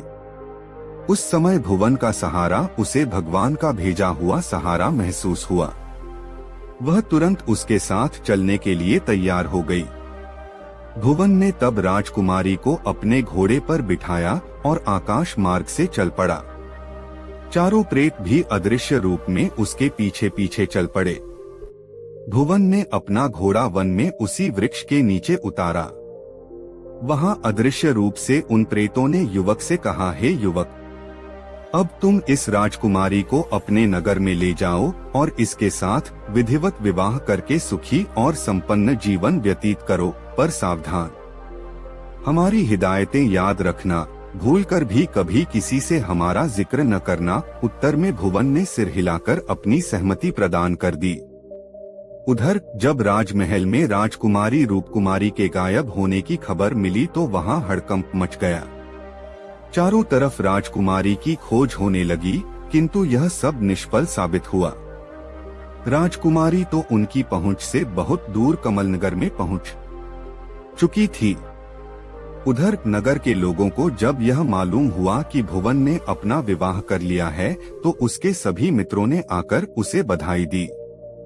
हे बुलाखी, राजकुमारी रूपकुमारी भुवन के साथ चली तो आई, किंतु उसने जब घर में घोर दरिद्रता देखी तो उसे बहुत दुख हुआ। कहाँ तो राजसी वैभव का सुख और कहाँ एक मामूली सा मकान। वह महलों में पली थी और अब उसे एक मामूली से घर में रहते हुए घर का सारा काम स्वयं ही करना पड़ता था। इस कारण वह कुछ परेशान सी रहने लगी। उसकी परेशानी उसके पति भुवन ने भांप ली।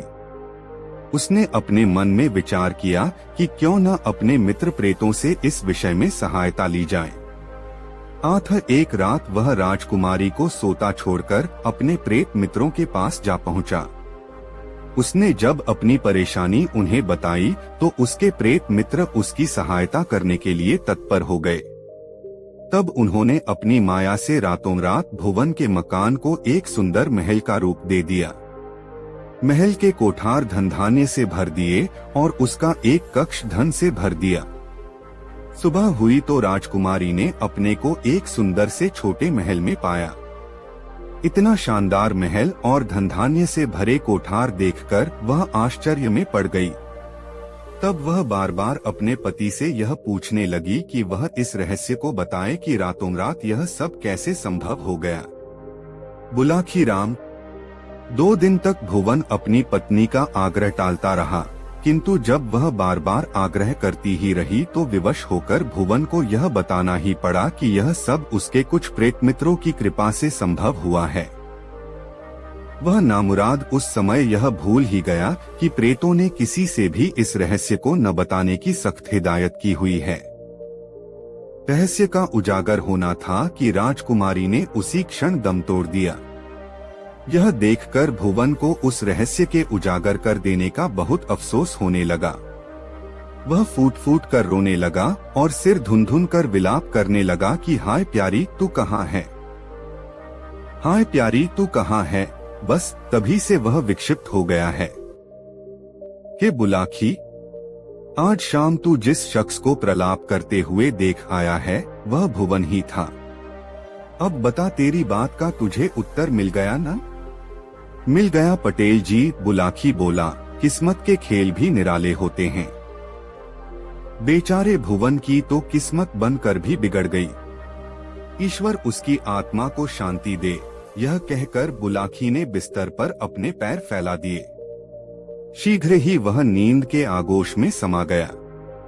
पटेल तो पहले से ही खर्टी भरने लगे थे। दोस्तों, गंगाराम पटेल और बुलाखीराम नाई की यह मजेदार कहानी आपको कैसी लगी कमेंट बॉक्स में जरूर बताएं। ऐसी और नई मजेदार कहानी सुनने के लिए हमारे चैनल आरके वर्मा को सब्सक्राइब जरूर कर लें और यह वीडियो अपने मित्रों के साथ जरूर शेयर करें। वीडियो देखने के लिए बहुत बहुत धन्यवाद। व्यापारी यात्री को सचेत कर ही रहा था कि तब तक एक दूसरा यात्री जिसके साथ 2 काले कुत्ते थे वहां आ गया। वह भी व्यापारी की बात सुनकर वहां रुक गया। कुछ समय बाद एक और वृद्ध वहां आ पहुंचा जिसके साथ गधी थी। उसने भी उन तीनों से पूछा कि भाई, तुम लोग मरने के लिए यहाँ क्यों बैठे हो? यह तो राक्षसों का इलाका है। इस पर पहले यात्री ने उसे व्यापारी की बात बताई। फिर तीनों उस व्यापारी की सत्यनिष्ठा और ईमानदारी का गुणगान करने लगे कि मौका मिलने पर भी यह भला आदमी कहीं भाग नहीं गया और अपना वचन निभाने के लिए राक्षस का इंतजार कर रहा है। उनकी बात खत्म हुई ही थी कि गुस्से से तमतमाया हुआ राक्षस वहां पहुंचा। व्यापारी के साथ दूसरे लोगों को देखकर राक्षस आगबूला हो उठा और दहाड़ते हुए बोला, अच्छा हुआ तू समय पर आ गया, पर अपने साथ अपने हिमायतियों को क्यों लाया है? तू क्या समझता है कि ये तुझे बचा लेंगे? याद रख, ये तीनों तेरी कोई मदद नहीं कर सकते, उल्टे इन्हें भी अपनी जान गंवानी पड़ेगी। तुझे मौत के मुंह में जाने से अब कोई बचा नहीं सकता। आज तेरी मौत होनी तय है। यह सुनकर उनमें से एक यात्री ने कहा, महाशय, हम तो यात्री हैं, हम अपने रास्ते जा रहे थे। इसे यहाँ बैठे अपनी किस्मत पर आंसू बहाते देखा तो रुक गए। दूसरे यात्री ने भी राक्षस से यही बात कही। पर अब तुम तीनों मिलकर क्या करना चाहते हो? राक्षस ने उन तीनों से पूछा, क्या तुम्हारी मंशा मुझसे लड़ने की है? नहीं, हम लोग आपसे भला क्यों लड़ेंगे? हम लोग आपको एक एक कहानी सुनाना चाहते हैं। यदि आपके पास समय हो तो पहले हमारी कहानियां सुन लीजिए, पहले यात्री ने कहा, किंतु शर्त यह है कि अगर आपको मेरी कहानी विचित्र और पसंदीदा लगे तो इस व्यापारी की 1/4 सजा माफ कर दें। बुलाकी फिर राक्षस मान गया। दुष्ट पत्नी बनी हिरनी। कहानी का नाम सुनकर राक्षस खुश हो गया और उसका गुस्सा तथा चेहरे का तनाव कम हो गया। उसे कहानियां सुनने का बेहद शौक था। वह जमीन पर पालकी मारकर बैठ गया और बोला, ठीक है, बारी बारी से तुम लोग मुझे एक एक कहानी सुनाओ। तब पहले यात्री ने अपनी कहानी सुनानी आरंभ की। हे दैत्यराज, जिस हिरणी को आप मेरे साथ देख रहे हैं, यह वास्तव में मेरी पत्नी है। जब यह 12 वर्ष की थी तभी इसके साथ मेरा निकाह हुआ था। यह मेरे प्रत्येक आदेश का मन से पालन करती थी। मैं भी इससे बेहद प्यार करता था। मगर काफी लंबे इंतजार के बाद भी जब इससे मुझे कोई संतान नहीं मिली तो मैं चिंतित हो उठा कि मेरा वंश कैसे चलेगा। आखिर काफी सोच विचार के बाद मैं एक दासी खरीद लाया। कुछ समय बाद ही उस दासी से एक बेटा पैदा हुआ तो मेरी खुशी का ठिकाना न रहा। मेरी पत्नी तो दासी से वैसे ही जलती थी, मगर उसके द्वारा मेरे वारिस को जन्म देने के बाद तो इसकी जलन की सीमा ही न रही।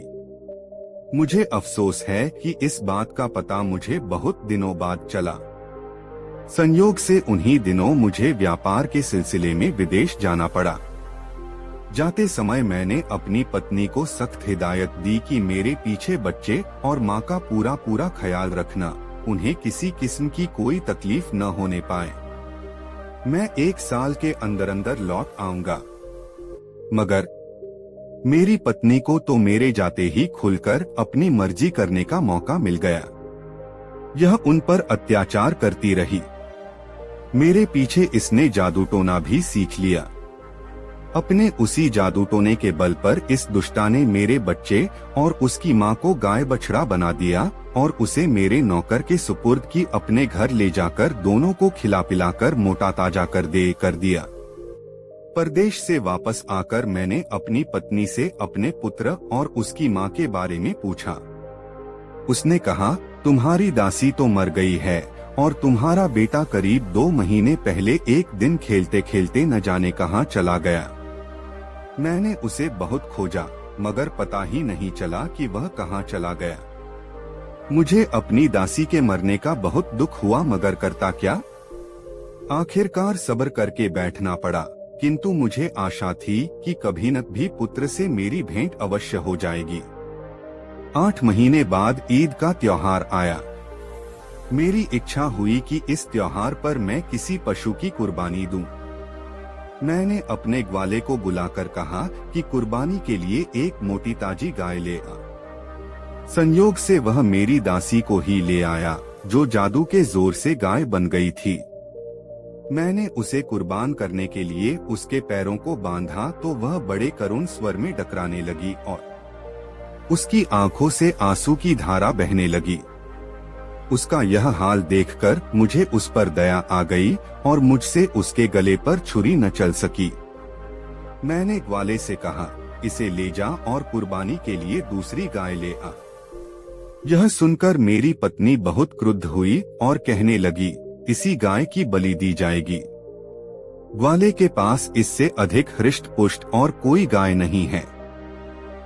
उसके भला बुरा कहने पर मैंने फिर छुरी हाथ में ली और गाय की कुर्बानी देने को उद्यत हुआ।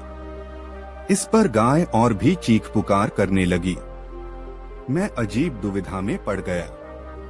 अंत में मैंने छुरी ग्वाले को दे दी और कहा, मुझसे इस गाय पर छुरी नहीं चलती, तू ही इसकी बलि दे।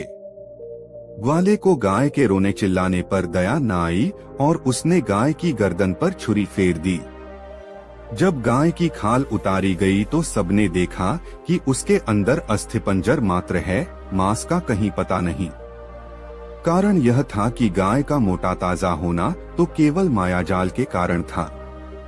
मैं उस ग्वाले पर नाराज हुआ कि गाय को ऐसी दशा में क्यों रखा जिससे कि वह ऐसी दुबली पतली हो गई। मैंने गाय ग्वाले को ही दे दी और कहा, तू इसे अपने ही काम में ला, मेरी कुर्बानी करने के लिए कोई बछड़ा ही ले आ, किंतु वह मोटा ताजा होना चाहिए, इस गाय की तरह नहीं।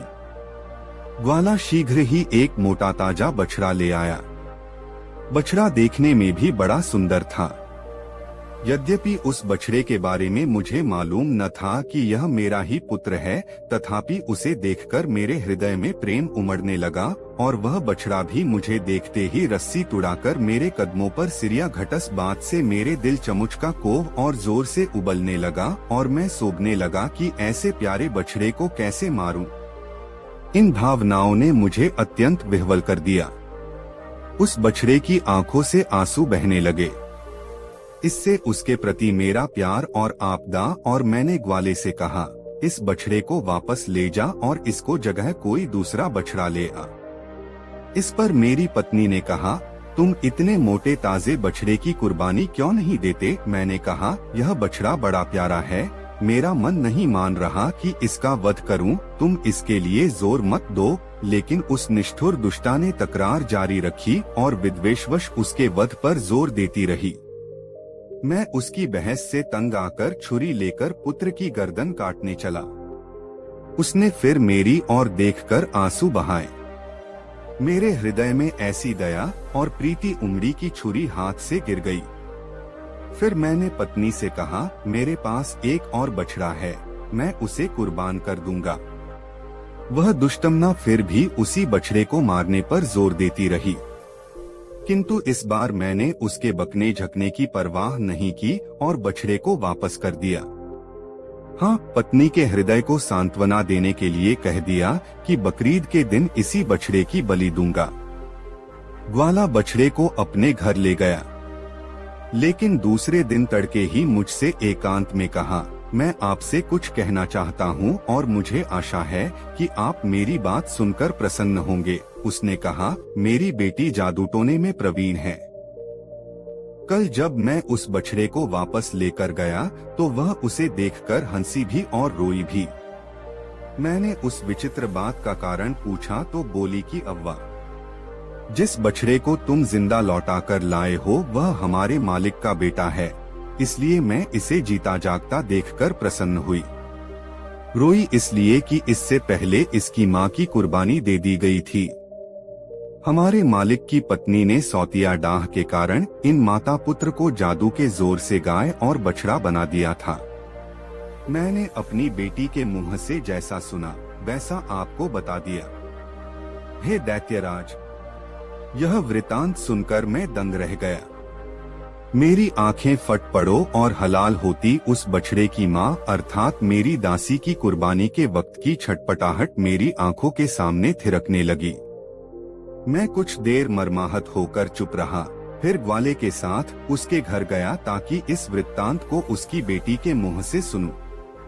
सबसे पहले मैं उसकी पशुशाला में गया ताकि बछड़ा बने पुत्र को देखूं। मैं उस पर हाथ फेरूं।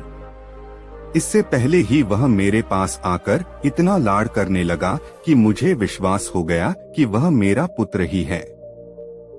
फिर मैंने लड़की के पास जाकर ग्वाले के मुंह से सुना हुआ हाल दोबारा सुना और बड़े ही विनीत भाव से लड़की से पूछा, क्या तुम इस बछड़े को फिर से मनुष्य का रूप दे सकती हो? उसने कहा, क्यों नहीं मेरे मालिक, यदि आपका हुक्म होगा तो अवश्य मैं ऐसा ही करूंगी। ऐ नेक लड़की, यदि तुम ऐसा कर दोगी तो मैं अपनी सारी संपत्ति तुम्हें दे दूंगा। मुझे धन संपदा नहीं चाहिए मालिक, लड़की ने मुस्कुराकर कहा, हम लोग आपके सेवक हैं, आप हमारे मालिक हैं। आपकी आज्ञा शिरोधार्य है, किंतु बछड़े को मनुष्य रूप में 2 शर्तों पर दूंगी। एक तो यह कि इसके मनुष्य बन जाने पर आप उसका विवाह मेरे साथ कर दें, और दूसरा यह कि जिसने इसे मनुष्य से पशु बनाया है उसे भी थोड़ा दंड दिया जाए। कि जिसने इसे मनुष्य, मुझे तुम्हारी पहली शर्त बिल्कुल मंजूर है, मैं तुम्हारा विवाह अपने पुत्र के साथ कर दूंगा और तुम दोनों को इतना धन धान्य दूंगा कि जीवन पर्यंत तुम्हें किसी चीज को कमी नहीं रहेगी।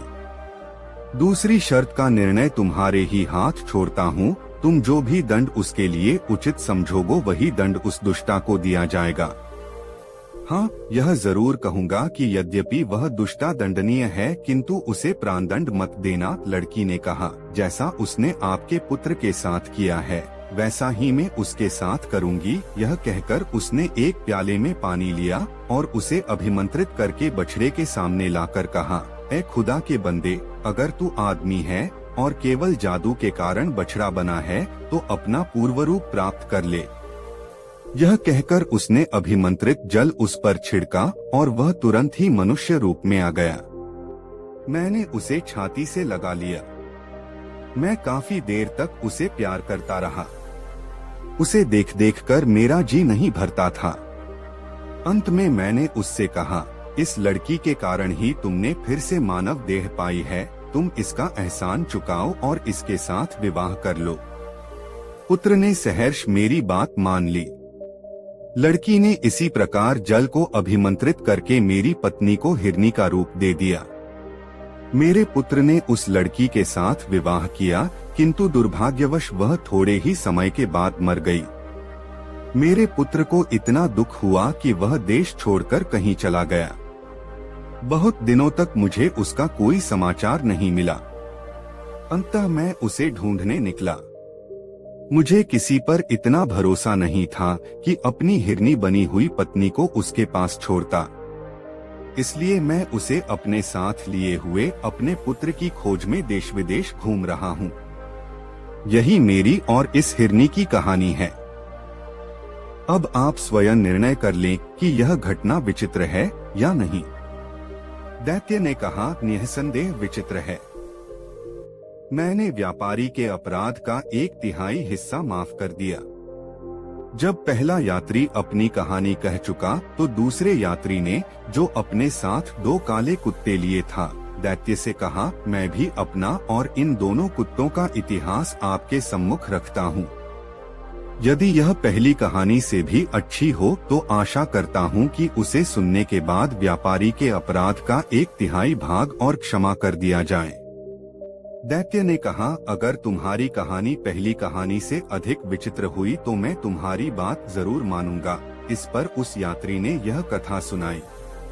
परी का कोप। हे दैत्यराज, ये दोनों काले कुत्ते मेरे सगे भाई हैं। हमारे पिता ने मरते समय हम तीनों भाइयों को 3000 अशर्फियां दी थीं। हम लोग उस पैसे से व्यापार चलाने लगे। मेरे बड़े भाई को विदेशों में जाकर व्यापार करने की इच्छा हुई, सो उसने अपना सारा माल बेच डाला और जो वस्तुएं विदेशों में महंगी बिकती थीं, उन्हें यहाँ से खरीद कर व्यापार के लिए चल दिया। इसके लगभग 1 वर्ष बाद मेरी दुकान पर एक भिखमंगा आकर बोला, भगवान तुम्हारा भला करे। मैंने उस पर ध्यान दिए बगैर जवाब दिया, भगवान तुम्हारा भी भला करे। उसने कहा, क्या तुमने मुझे पहचाना नहीं? मैंने उसे ध्यानपूर्वक देखा और फिर उसको गले लगाकर फूट फूट कर रोने लगा। दरअसल वह मेरा वही सगा भाई था जो परदेश में व्यापार करने गया था। जब रोने के बाद मन कुछ हल्का हुआ तो मैंने उसके विदेश में व्यापार के मुतल्लिक पूछा तो उसने बताया कि वह सब कुछ लुटाकर वापस आया है और भाग्य ने उसका साथ नहीं दिया। खैर, मैंने उससे कहा कि पिछली बातों को भूल जाएं और नए सिरे से जीवन आरंभ करें। मैंने उसे 3000 अशर्फियां देकर नया व्यापार करवा दिया। कुछ दिन बाद मेरे दूसरे भाई को भी विदेश जाने की सनक सवार हुई। मैंने उसे बहुत मना किया, मगर वो नहीं माना और अपना सब कुछ बेचकर विदेश चला गया। मगर कुछ दिन बाद उसका भी वही हश्र हुआ जो बड़े भाई का हो चुका था। फिर मैंने उस पर भी दया करके 3000 अशर्फियां दी और नया व्यापार शुरू करवा दिया। इसी तरह काफी समय गुजर गया। एक दिन दोनों भाई इकट्ठे मेरे पास आए और बोले कि क्यों न हम विदेश चलकर व्यापार करें। मैंने उन्हें याद दिलाया कि विदेश जाकर उनकी क्या हालत हुई थी। इस पर वह बोले, छोटे, इसीलिए तो हम चाहते हैं कि हम तुम्हें लेकर विदेश चलें।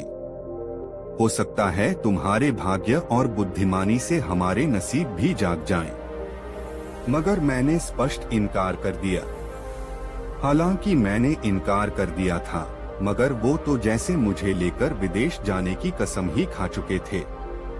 उन्होंने विदेश जाने की बात रोज रोज कहकर जब मेरी नाक में दम कर दिया तो मुझे उनकी बात माननी ही पड़ी। उस समय मेरे पास 9000 अशर्फियां थीं। मैंने 3000 व्यापार के लिए उन्हें दी, 3000 अपने पास रखीं और बाकी 3000 अपने घर में एक कोने में गाड़ दी ताकि वक्त जरूरत काम आ सके। फिर हमने बहुत सा सामान खरीदा और एक जहाज द्वारा विदेश रवाना हो गए। वहां हमने अच्छा व्यापार किया और अच्छा मुनाफा कमाया। इसके बाद हमने वहां से कुछ सामान खरीदा जिसकी हमारे मुल्क में अच्छी कीमत मिलती। तत्पश्चात हम वापस आने की तैयारी करने लगे। अभी हम सराय से बाहर निकले ही थे कि फटे पुराने कपड़ों में लिपटी एक बेहद खूबसूरत लड़की ने मेरा रास्ता रोक लिया। उसने पहले धरती पर लेटकर मुझे सलाम किया, फिर उठकर मेरा हाथ चूमा और बोली, तुम्हें खुदा का वास्ता है, मेरे साथ शादी कर लो। मैंने इनकार कर दिया तो वह बुरी तरह गिड़गिड़ाने लगी। मुझे उस पर दया आ गई। फिर मैंने उससे वहीं एक काजी बुलाकर विधिवत निकाह कर लिया।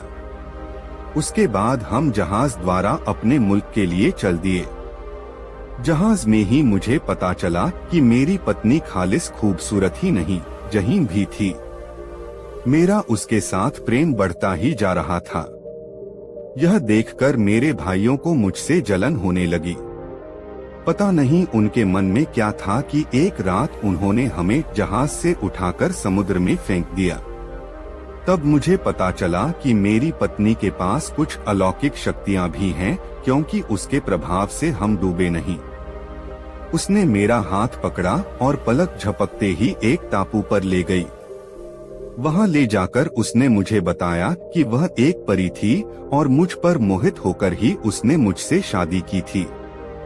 फटे पुराने कपड़े उसने इसलिए धारण किए थे कि वह मेरी परीक्षा लेना चाहती थी कि मुझ में गरीबों के लिए दया भाव भी है या नहीं। फिर उसने बताया कि मेरे भाइयों के मन में कपट है और अब वह उन्हें जीवित नहीं छोड़ेगी। उसकी बातें सुनकर मुझे आश्चर्य तो बहुत हुआ, मगर भाइयों की मौत की बात सुनकर मैं डर गया और मैंने उससे निवेदन किया कि वह मेरे भाइयों को कुछ न कहे। यदि वह चाहे तो उन्हें कोई और दंड दे दे, मगर जान से न मारे। फिर उसने पलक झपकने भर की देरी में मुझे मेरे देश में मेरे घर की छत पर पहुंचा दिया और खुद गायब हो गई। मैं दूसरे दिन से ही अपने कारोबार में लग गया। जो 3000 अशर्फियां मैंने गुप्त रूप से छिपा कर रखी थीं, ऐसे में वे मेरे बहुत काम आई। अब हर दिन मुझे अपने भाइयों का इंतजार रहता। एक दिन शाम को मैं जैसे ही घर लौटकर आया तो इन दो काले कुत्तों को अपने आंगन में बंधे देखा। ये भी मुझे देखते ही मेरे कदमों में लौटने लगे। हैरान था कि मेरे घर में वे कुन में से देखा। तभी वह परी हाजिर हुई और बोली, दिया बराओ मत। यह दोनों कुत्ते तुम्हारे भाई करने 10-10 साल के लिए इस योनि में डाल है। हे दैत्यराज, अपने इन्हीं भाइयों के साथ मैं इधर से गुजर रहा था कि मैंने इन्हें यहाँ बैठे देखा तो रुक गया। अब बताओ तुम्हें मेरी यह कहानी पसंद आई या नहीं? अगर पसंद आई हो तो इस ब्याह की 1/3 सजा और माफ करो। दैत्य ने कहा, वाकई तेरी कहानी बड़ी अद्भुत है। परी ने तेरे भाइयों को सही सजा दी। मैं होकर व्यापारी का अपराध का 2/3 भाग भी माफ करता हूँ, खुश। उन दोनों की कहानी समाप्त होने के बाद तीसरा वृद्ध बोला, हे दैत्यराज, अब अगर इजाजत हो तो मैं भी अपनी कहानी सुनाऊं, मगर मेरी भी वही शर्त है। आप कहानी पसंद आने पर व्यापारी की सजा का बाकी 1/3 भाग भी माफ कर दें। ठीक है, दैत्य ने उसकी बात स्वीकार कर ली। तब वृद्ध ने अपनी कहानी आरंभ की। हे दैत्यराज, मेरे साथ जो यह गधी आप देख रहे हैं, यह मेरी पत्नी है। मैं एक व्यापारी हूँ। एक बार मैं व्यापार के लिए परदेश गया। जब मैं 1 वर्ष बाद लौटकर आया तो मैंने देखा कि मेरी पत्नी एक हबशी गुलाम के पास बैठी हास्यविलास और प्रेमालाप कर रही है। मुझे यह सब देखकर आश्चर्य भी हुआ और क्रोध भी बहुत आया। मैंने चाहा कि उन दोनों को दंड दूं। तभी मेरी पत्नी एक पात्र में जल ले आई और उस पर एक मंत्र फूंककर उसने मुझ पर वह अभिमंत्रित जल छिड़क दिया, जिससे मैं कुत्ता बन गया। पत्नी ने मुझे घर से भगा दिया और फिर अपने हास्यविलास में लग गई। मैं इधर उधर घूमता रहा, फिर भूख से व्याकुल होकर एक कसाई की दुकान पर जा पहुंचा और उसकी फेंकी हुई हड्डियां उठाकर खाने लगा। कुछ दिन तक मैं ऐसा ही करता रहा। फिर एक दिन कसाई के साथ उसके घर जा पहुंचा। कसाई की पुत्री मुझे देखकर अंदर चली गई और बहुत देर तक बाहर नहीं निकली। कसाई ने कहा, तू अंदर क्या कर रही है, बाहर क्यों नहीं आती? इस पर लड़की बोली, मैं किसी गैरमर्द के सामने कैसे आऊं? कसाई ने इधर उधर देखकर कहा, यहाँ तो कोई गैरमर्द नहीं दिखाई देता, तू किसकी बात कर रही है? लड़की ने कहा, यह कुत्ता जो तुम्हारे साथ घर में आया है, तुम्हें इसकी कहानी मालूम नहीं है। यह आदमी है, इसकी पत्नी जादू करने में पारंगत है। उसी ने मंत्र शक्ति से इसे कुत्ता बना दिया है। अगर तुम्हें इस बात का विश्वास न हो तो मैं तुरंत ही इसे मनुष्य बनाकर दिखा सकती हूँ। कसाई आश्चर्य से बोला, भगवान के लिए ऐसा ही कर, तू इसे आदमी बना दे। यह सुनकर वह लड़की अंदर से एक पात्र में जल लेकर आई और जल को अभिमंत्रित करके मुझ पर छिड़ककर बोली, तू इस देह को छोड़ दे और अपने पूर्व रूप में आ जा गई। उसके इतना कहते ही मैं दोबारा मनुष्य के रूप में आ गया और लड़की फिर पर्दे के अंदर चली। मैंने उसके उपकार से अभिभूत होकर कहा, हे भाग्यवती, तूने मुझ पर जो उपकार किया है उससे तुझे लोक परलोक का सतत सुख प्राप्त हो। अब मैं चाहता हूँ कि मेरी पत्नी को भी कुछ ऐसा ही दंड मिले। यह सुनकर लड़की ने अपने पिता को अंदर बुलाया और उसके हाथ थोड़ा अभिमंत्रित जल बाहर भिजवाकर बोली, तुम इस जल को अपनी पत्नी पर छिड़क देना, फिर उसे जो भी देह देना चाहो उस पशु का नाम लेकर स्त्री से कहना कि तू यह हो जा, वह उसी पशु की देह धारण कर लेगी। मैं उस जल को अपने घर ले गया। उस समय मेरी पत्नी सो रही थी। मैंने अभिमंत्रित जल के कई छींटे उसके मुंह पर मारे और कहा, तू स्त्री की देह छोड़कर खच्चर बन जा। मेरे ऐसा कहते ही वह खच्चर बन गई और तब से मैं इसे इसी रूप में अपने साथ लिए घूमता हूँ। जब तीसरा वृद्ध अपनी कहानी कह चुका तो दैत्य को बड़ा आश्चर्य हुआ। उसने खच्चर से पूछा, क्या यह बात सच है जो बूढ़ा कहता है? खच्चर ने सिर हिलाकर संकेत दिया कि बात सच्ची है। तत्पश्चात दैत्य ने व्यापारी के अपराध का बचा हुआ भाग भी क्षमा कर दिया और उसे बंधन मुक्त कर दिया। उसने व्यापारी से कहा, तुम्हारी जान आज इन्हीं तीनों के कारण बची है। यदि ये लोग तुम्हारी सहायता न करते तो आज तुम मारे ही गए थे। अब तुम इन तीनों के प्रति कृतज्ञता प्रकट करो। यह कहने के बाद दैत्य अंतर्धान हो गया। व्यापारी उन तीनों के चरणों में गिर पड़ा। वे लोग आशीर्वाद देकर अपनी राह चले गए और व्यापारी भी घर लौट गया। उसने हंसी खुशी अपने प्रियजनों के साथ रहकर अपनी आयु भोगी। हे बुलाखी, आज शाम तू जिस आदमी को प्रलाप करते हुए देख आया है वह वही व्यापारी ही था, और उसे ऐसे उन बुद्धिमान लोगों ने कहानी सुनाकर बचा लिया। अब बता, तेरी बात का तुझे उत्तर मिल गया ना? मिल गया पटेल जी, बुलाखी बोला। किस्मत के खेल भी निराले होते हैं। यह कहकर बुलाखी ने बिस्तर पर अपने पैर फैला दिए।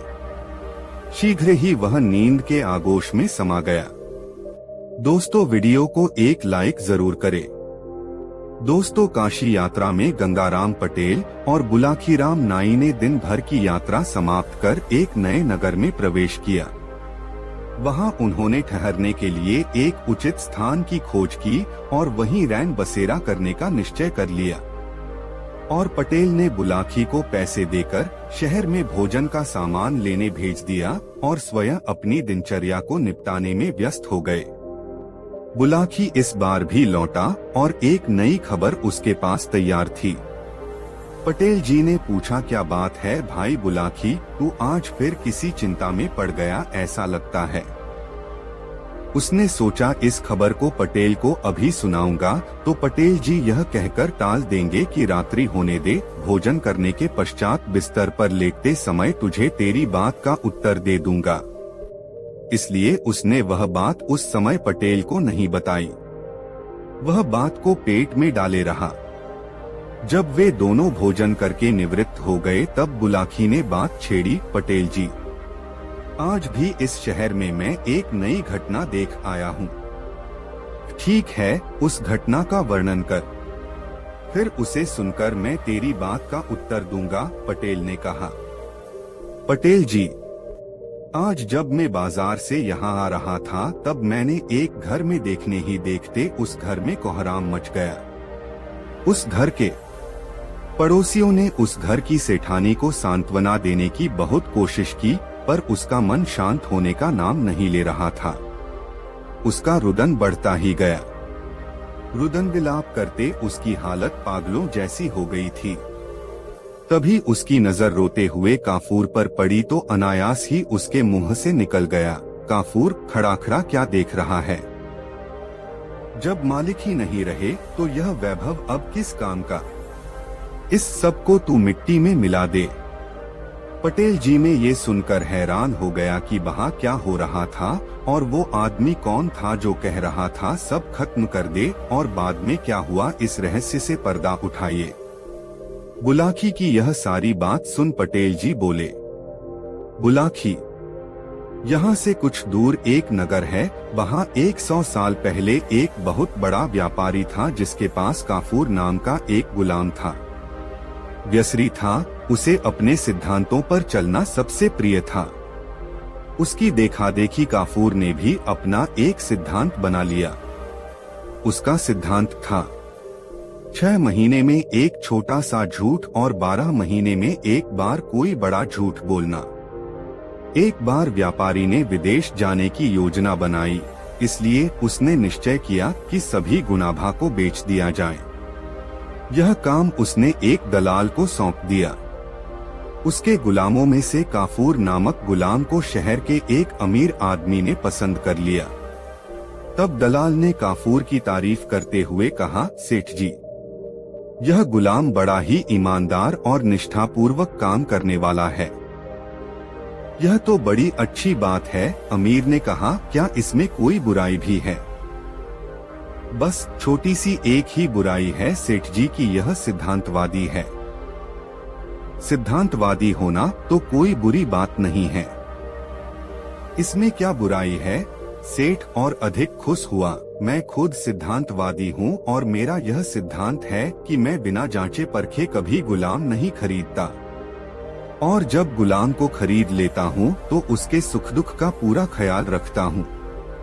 अब तुम मुझे इस गुलाम का सिद्धांत बताओ, क्या सिद्धांत है इसका? जवाब दलाल के बजाय गुलाम ने स्वयं दिया। मालिक, मेरा सिद्धांत यह है कि मैं 6 महीने में एक बार एक छोटा सा झूठ बोलता हूँ और 12 महीने में एक बार बड़ा झूठ बोलता हूँ। बस यह सुनकर व्यापारी खिलखिलाकर हंस पड़ा और बोला, बस इतनी सी बात है, मुझे कोई ऐतराज नहीं है। झूठ कौन नहीं बोलता? हम लोगों को तो हर रोज ढेरों झूठ बोलना पड़ता है। झूठ के बिना तो व्यापार चल ही नहीं सकता। व्यापारी ने दलाल को गुलाम की कीमत अदा की और उसे अपने साथ ले गया। काफूर बहुत मेहनती गुलाम था, साथ ही वह व्यवहार कुशल भी बहुत था। वह अपने मालिक की हर आज्ञा का पालन करता था है। व्यापारी का कठिन से कठिन काम वह चुटकी बजाते कर दिखाता था। इतना ही नहीं, कई बार तो उसने उसे संकट से भी उबारा था। उसने अपने परिश्रम और ईमानदारी से अपने मालिक और मालकिन का दिल जीत लिया। वे दोनों काफूर के व्यवहार से बहुत प्रभावित थे। इस प्रभाव का ही यह परिणाम था कि कुछ दिनों बाद ही उन्होंने काफूर को अपना निजी गुलाम बना लिया। एक बार व्यापारी के घर पर कुछ मेहमान आए हुए थे। व्यापारी ने उनके सम्मान में एक दावत का आयोजन किया। यह आयोजन व्यापारी ने अपने रंगमहल में किया था और यह स्थान शहर से बाहर था। दावत शुरू होने वाली थी कि तभी व्यापारी को ख्याल आया कि वह अपना सोने का अतरदान तो घर पर ही भूल गया है। उसने काफूर को बुलाकर उससे तुरंत घर जाकर अतरदान लेकर आने के लिए कहा। मालिक का आदेश पाकर काफूर तुरंत घर के लिए रवाना हो गया। काफूर को इस व्यापारी के यहाँ गुलामी करते हुए आज 6 महीने पूरे हो रहे थे। रास्ते में उसे याद आया कि अपने सिद्धांत के अनुसार उसे आज ही कोई छोटा सा झूठ बोलना चाहिए। काफूर को इस तरह का छोटा मोटा झूठ बोलने के लिए कोई कहानी गढ़ने में अधिक समय नहीं लगता था। अतः उसने तुरंत एक कहानी गढ़ ली। उसने रास्ते से मिट्टी उठाकर अपने शरीर पर लगा ली, सिर के बाल बिखेर लिए। फिर वह रोता पीटता घर के आंगन में जा पहुंचा तथा बिना कुछ कहे आपा पीट पीट कर विलाप करने लगा। कितना नेक था मेरा मालिक! या अल्लाह, तूने मेरे मालिक को इतनी जल्दी क्यों उठा लिया? अच्छा होता कि मालिक के बदले तू मुझे उठा लेता।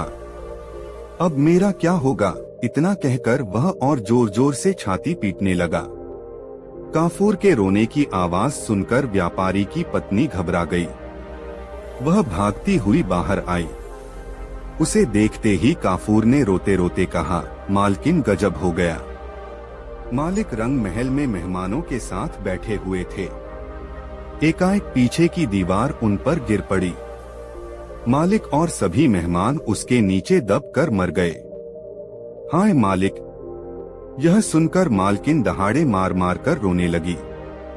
बात पता चलने पर उसकी दोनों बेटियां और पड़ोसी भी रुदन में शामिल हो गए। घर के दूसरे नौकर भी मालिक की मौत की खबर सुनकर रोने लगे। देखने ही देखते पूरे घर में कोहराम मच गया। पड़ोसियों ने सेठानी को सांत्वना देने की बहुत कोशिश की, पर उसने शांत होने का नाम नहीं लिया। उसका रुदन बढ़ता ही गया। रुदन विलाप करते उसकी हालत पागलों जैसी हो गई थी। तभी उसकी नजर रोते हुए काफूर पर पड़ी तो अनायास ही उसके मुंह से निकल गया, काफूर, खड़ा खड़ा क्या देख रहा है? जब मालिक ही नहीं रहे तो यह वैभव अब किस काम का? इस सब को तू मिट्टी में मिला दे।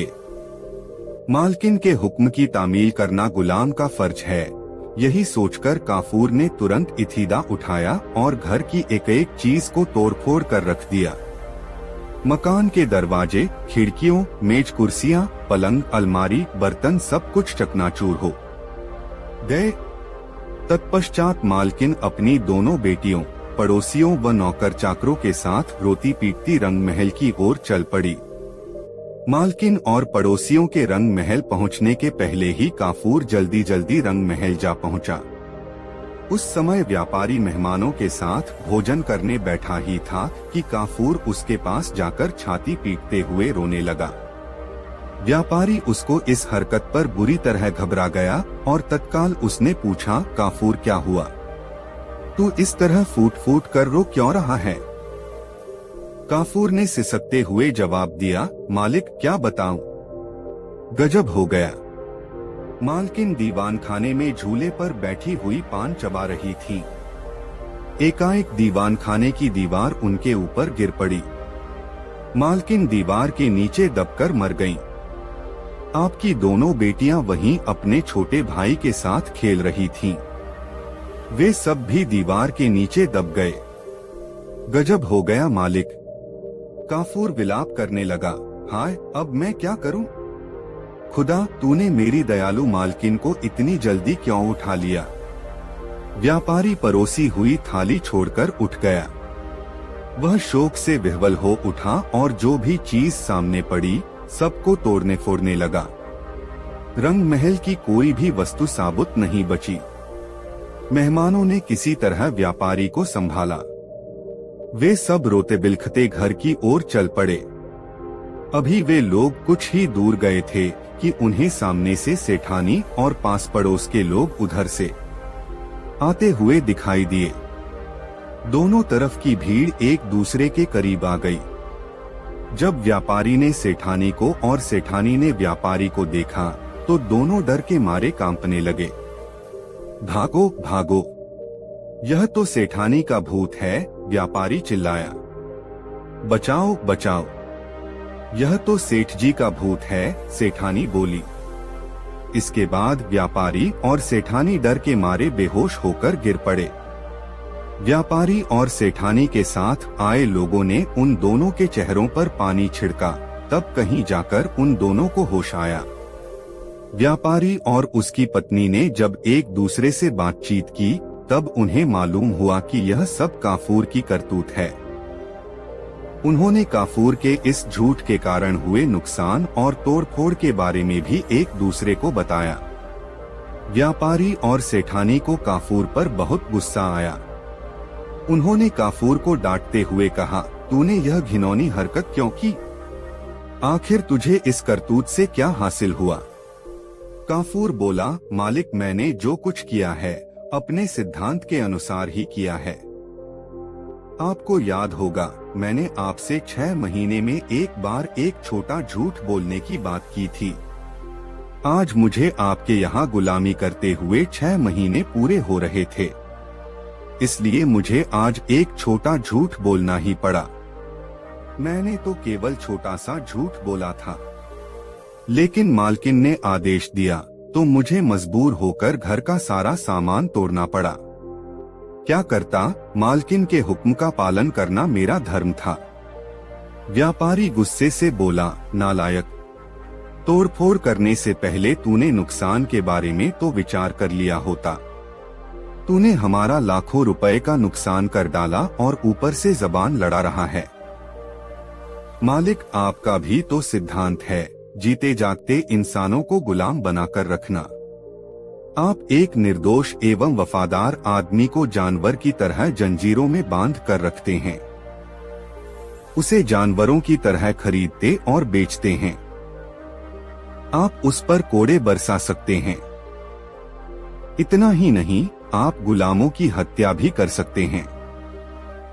जीते जागते इंसानों की पूरी जिंदगी इस प्रकार की गुलामी में ही बीत जाती है। इस अन्याय की तुलना में तो मेरी छोटी सी गलती कुछ भी नहीं है। काफूर की बातें सुनकर व्यापारी के कान खड़े हो गए। उसने सोचा, इस गुलाम का छोटा सा झूठ यदि इतना भयानक है तो बड़ा झूठ कितना विनाशकारी होगा। उसने काफूर से कहा, अब मुझे तुम्हारे जैसे गुलाम की जरूरत नहीं है। नहीं मालिक, ऐसा कैसे हो सकता है? काफूर ने जवाब दिया, आपने तो 12 महीने के लिए मुझे खरीदा है। दलाल की बही में यह शर्त दर्ज है। 12 महीने के पहले आप मुझे कैसे छोड़ सकते हैं मालिक? व्यापारी और काफूर का यह विवाद सुल्तान हारून रशीद के पास पहुंचा। उसने दोनों पक्षों की दलीलें सुनने के बाद काफूर को गुलामी से आजाद करने का आदेश दिया। इस प्रकार अपनी सूझबूझ से काफूर हमेशा हमेशा के लिए गुलामी से मुक्त हो गया। कहानी का समापन करते हुए गंगाराम पटेल ने बुलाकी नाई से कहा, बुलाखीराम, आज तू जिस दृश्य को देखकर आया था वह दृश्य उसी समय का था। अब बता, तेरी जिज्ञासा शांत हुई या नहीं? हो गई पटेल जी, बुलाकी बोला, आप तो जैसे अंतर्यामी हैं। सारी कहानी का खाका मेरी आंखों के सामने ऐसे नाच उठा जैसे यह घटना मेरे सामने ही घटित हुई हो। बस तो फिर अब सो जा। यह कहकर गंगाराम ने आंखें मूंद ली। कुछ ही देर में बुलाखीराम नाई के भी खर्राटे वहां गूंजने लगे। दोस्तों, यह कहानी आपको कैसी लगी कमेंट में जरूर बताएं। दोस्तों, काशी यात्रा की वापसी के 14वें चरण में दिन भर की यात्रा करते हुए गंगाराम पटेल और बुलाखीराम नाई हरिपुर नामक नगर में पहुंचे और रात्रि को वहीं विश्राम करने का निश्चय करके एक धर्मशाला में ठहर गए। रोज की तरह गंगाराम ने बुलाखीराम को पैसे देकर बाजार से खाने का सामान लाने भेजा तो लौटती बार बुलाखी फिर एक नई बात देख आया। उसने बाजार में देखा कि राजा के आदेश से एक भिखारी और एक सुंदर स्त्री को एक चबूतरे पर बने खंभे के साथ खड़ा करके उनके शरीर में कीलें ठोकी जा रही थीं। दोनों चीत्कार कर रहे थे। खून उनके शरीर से झरझर करता हुआ बह रहा था। बहुत से दर्शक उन्हें देख रहे थे, किंतु कोई भी व्यक्ति उन्हें बचाने के लिए आगे नहीं आ रहा था। बुलाकी यह दृश्य देखकर लौट आया। रात को जब वे दोनों भोजन आदि से निवृत्त हो गए तो बुलाखीराम ने वह दृश्य बताकर गंगाराम पटेल से उसके रहस्य को पूछा। गंगाराम पटेल ने तब उससे इस प्रकार कहा, बुलाखीराम, यहाँ से 100 कोस के फासले पर एक नगर है, कौशाम्बी। वहाँ राजा नरदत्त का शासन था। नरदत्त की रानी शालिनी राजा से नाराज रहती थी। उसका कहना था कि राजा उसकी बहुत उपेक्षा करता है, वह उसे उसके मायके नहीं जाने देता, नहीं वह उसकी इच्छाओं का कोई सम्मान करता है। बुलाखी रानी का यह आरोप सरासर गलत था। राजा शालिनी को बहुत चाहता था, किंतु राजकाज में उसे इतनी व्यस्तता रहती थी कि वह चाहकर भी रानी के साथ उसके मायके जाने के लिए समय नहीं निकाल पाता था। लेकिन जब रानी अपनी जिद पर अड़ गई तो वह कुछ दिन के लिए उसे उसके मायके ले जाने के लिए तैयार हो गया। एक दिन वे दोनों अपने नगर से चल दिए। रास्ते में एक ऐसा जंगल मिला जहां पानी का कोई साधन नहीं था। 12 कोस आगे और 12 कोस पीछे पानी की एक बूंद नहीं मिलती थी। दैवयोग से खोज करने पर राजा को एक ऐसा कुआं दिखाई दे गया जो एक आम के वृक्ष के नीचे बना हुआ था। उस कुएं में पानी तो था, किंतु पानी बहुत गहराई पर था। राजा उसमें पानी देखकर प्रसन्न हो गया। उस कुएं के पास एक भिखारी बैठा हुआ अपना चिकारा, एक प्रकार का वाद्य यंत्र बजा रहा था। रानी को भोजन तैयार करने के लिए कहकर राजा नहाने के लिए चला गया। उधर भिखारी का गाना सुनकर रानी उसकी ओर आकर्षित हो गई। राजा नहा धोकर वापस लौटा। उसने खाना खाया और गहरी नींद सो गया। तब रानी उठकर उस भिखारी के पास पहुंची और उससे कहा, प्यारे, मुझे तुमसे प्यार हो गया है। मैं तुम्हारे साथ कहीं भी चलने के लिए तैयार हूँ। मुझे अपने साथ ले चलो। मैं एक राजा की पत्नी को कैसे भगा के ले जा सकता हूँ? उसे मालूम पड़ गया तो वह मेरी खाल खींचवा लेगा, भिखारी ने डरते हुए कहा। लेकिन रानी नहीं मानी। वह उसके पीछे ही पड़ गई। पीछा छुड़ाने की गरज से तब उस भिखारी ने रानी से कहा, ठीक है, मैं तुम्हें साथ ले चलने को तैयार हूँ, किंतु मैं जैसा कहूँगा वैसा तुम्हें मानना होगा।